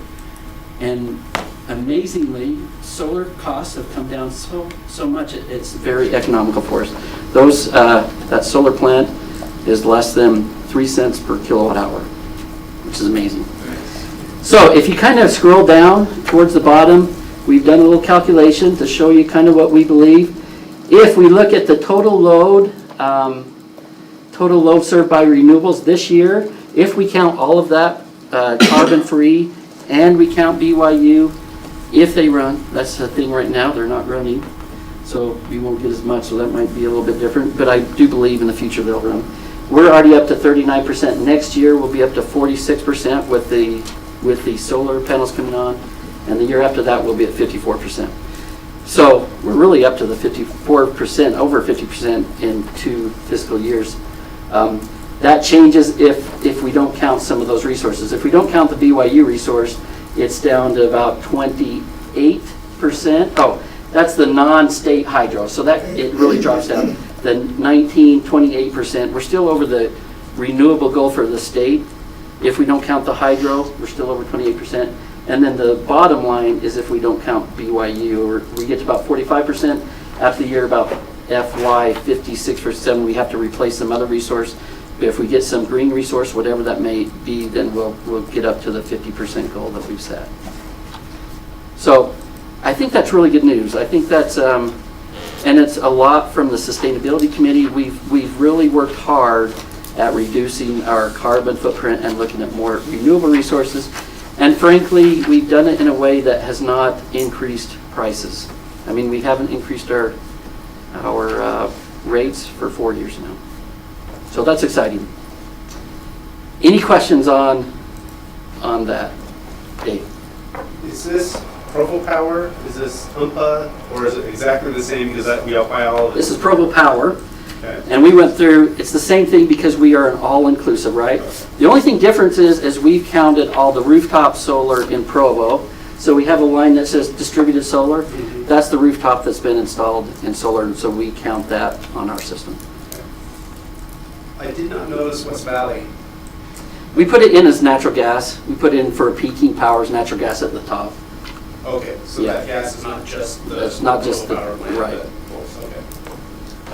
And we'll see how that works. Obviously, this is a projection, so once we start seeing the loads, we'll start filling in these spreadsheets to see exactly where we are. So I feel like this is different than what I remember. It's much better than I remember. It is, because we went back and looked at some of it. We looked back and looked at our distributed solar, because we didn't think we would be at 50% for a few more years. Yeah. But our distributed solar is much more than what we had anticipated. So if I'm reading this correctly, you're saying, assuming that we count the hydro and BYU's on board, without even batting an eye, in 2 years we're at 54%. That's right. So, which really raises the question. I know. You want to increase the goal. 50% by 2030 is actually a decrease in what we're expecting. So I will say, I would not advocate that goal at this point, right? I will say that we want to continue looking at every time we have a resource that comes offline, that we look at a resource that would qualify for either renewable or carbon free. So I guess my question to you would be, we want to do this in partnership with the board. We want to do this in partnership with UMPA because we're such a major player there. But speaking for myself, I would love to see a goal that stretches us, that incentivizes maybe some bold thinking about, I mean, I've talked to Kevin about this. I said, well, gee, if solar is this cheap, I think I mentioned it to you or in a meeting you were in, I don't remember, but I mean, it's like, if solar is this cheap, and I'm a businessman, and I know that if I create a solar farm like we're about to create, and we already get major players like Facebook's wanting to buy it all out, buy all the RECs anyway, it seems to me that there's incentive to do that again, and maybe again. There is, and in fact, we didn't even model what the business solar that we're looking at in Spanish Fork, right? So we are building another 4 megawatt solar plant where people can go and buy their own panels if they can't put it on their home. We're doing an incentive for that. So that's not even modeled in here. I think we still look at that. There are some issues, right? As much as we want to incentivize more, that it does come at a cost to the city. So Yeah. you have to look at all the different costs that does. So I guess my question is, as a next step, we would want to discuss as a council a possible goal. I mean, I like the idea that we're talking about goals. I think we should have one. I think it helps organize our efforts. It's aspirational. It's not binding, but at least helps create some momentum to say this is where we want to go as a community. If we came back to you and had a goal of, I don't know, I'm seeing 63% there by 2030, and we said let's stretch that a little bit to 75. I mean, I guess whatever we decide. I mean, I'm just trying to pick a random goal that is above that. But if we decide something like that, is that what happens at that point? You go back to your board and say, hey, the council wants us to move in this direction a little more aggressively. No, I think as a council, if you want to say it's renewable and it's carbon free and you want to push the goal up, I think that's a great opportunity. The state doesn't count that, and that's why I say it's a little harder to hit the state mandate. But as a council, you can say that's what we want to do, and we could go for 75%. If you look at our model, we looked out 10, 15, 20 years, and we're putting in, well, maybe by that time nuclear will be in there, some geothermal, some of those that are non-carbon emitting. That's what we would look at in the future that would replace some of our coal resources that will go offline in the future. Travis, I just wonder if, given the questions that have been asked by some of the council members, if this might be an item for discussion at the joint meeting at the end of March. Absolutely. The council and the board could talk about it together at the same time instead of kind of carrying the questions back and forth. In fact, when we made the goal, we hadn't looked at this data, so you're the first ones to see it, that the Energy Board didn't see it. I was surprised by how much more it is, right? When we started looking at the numbers, I'm like, wow, we're almost always already there. I thought it would be about 2027, 2028 before we got 50%. So it is much higher than what I assumed. So Do we have a date for that meeting? It's during the Yes. March 26th, I think. 25th to 27th. we have a great meeting with the council and with the Energy Board in the morning that we can talk about these things. And that's exactly what I thought we'd talk about. I still want to make sure that these numbers are vetted by UNPA. This is what we put together. So I want to make sure that they're vetted. How many of you were going to the Everyone conference? except you. I'm not going. Oh, you're not going? No, I think I'm maybe out I of the country, actually. am. The rest of you are going? I was until you said you weren't, so. I'll just make one more comment because George was there last time. I mean, Councilman. My wife is due on the 23rd of March, but. Is that for you or? Yeah. I don't know, one or the other. Not only did we make a recommendation to do this, but if I handed out the paper for the battery, the small engine replacement with battery program that we're trying to roll out in April. So we approved that as a city. I said that this is where we want to move to. So we've got $150,000 to start replacing small engines in the city with battery lawnmowers, trimmers, and that came from the meeting last year when Don and some from our sustainability recommended we do that. So it's a good meeting to go to, and I think it'll help the air if we go and we give $300 for a battery-powered lawnmower, and that's it. Thank you, Travis. Thank you. Wonderful news. We'll be, I'm sure, well, we'll discuss it. I would look forward to the discussion that those of you are going to have, and we'll figure out timing for having a discussion and making a decision as a council about a goal. I think that would be important. All right, look at us, 4:31. What am I supposed to say here? The municipal council will consider a motion to close the meeting. A closed session has been requested. Do you need to say anything about that? Yes, there are a couple of topics regarding character and competence of an individual to be discussed. Those are the ones I'm aware of. So with those, that is a approved reason for closing the meeting. So we'll go for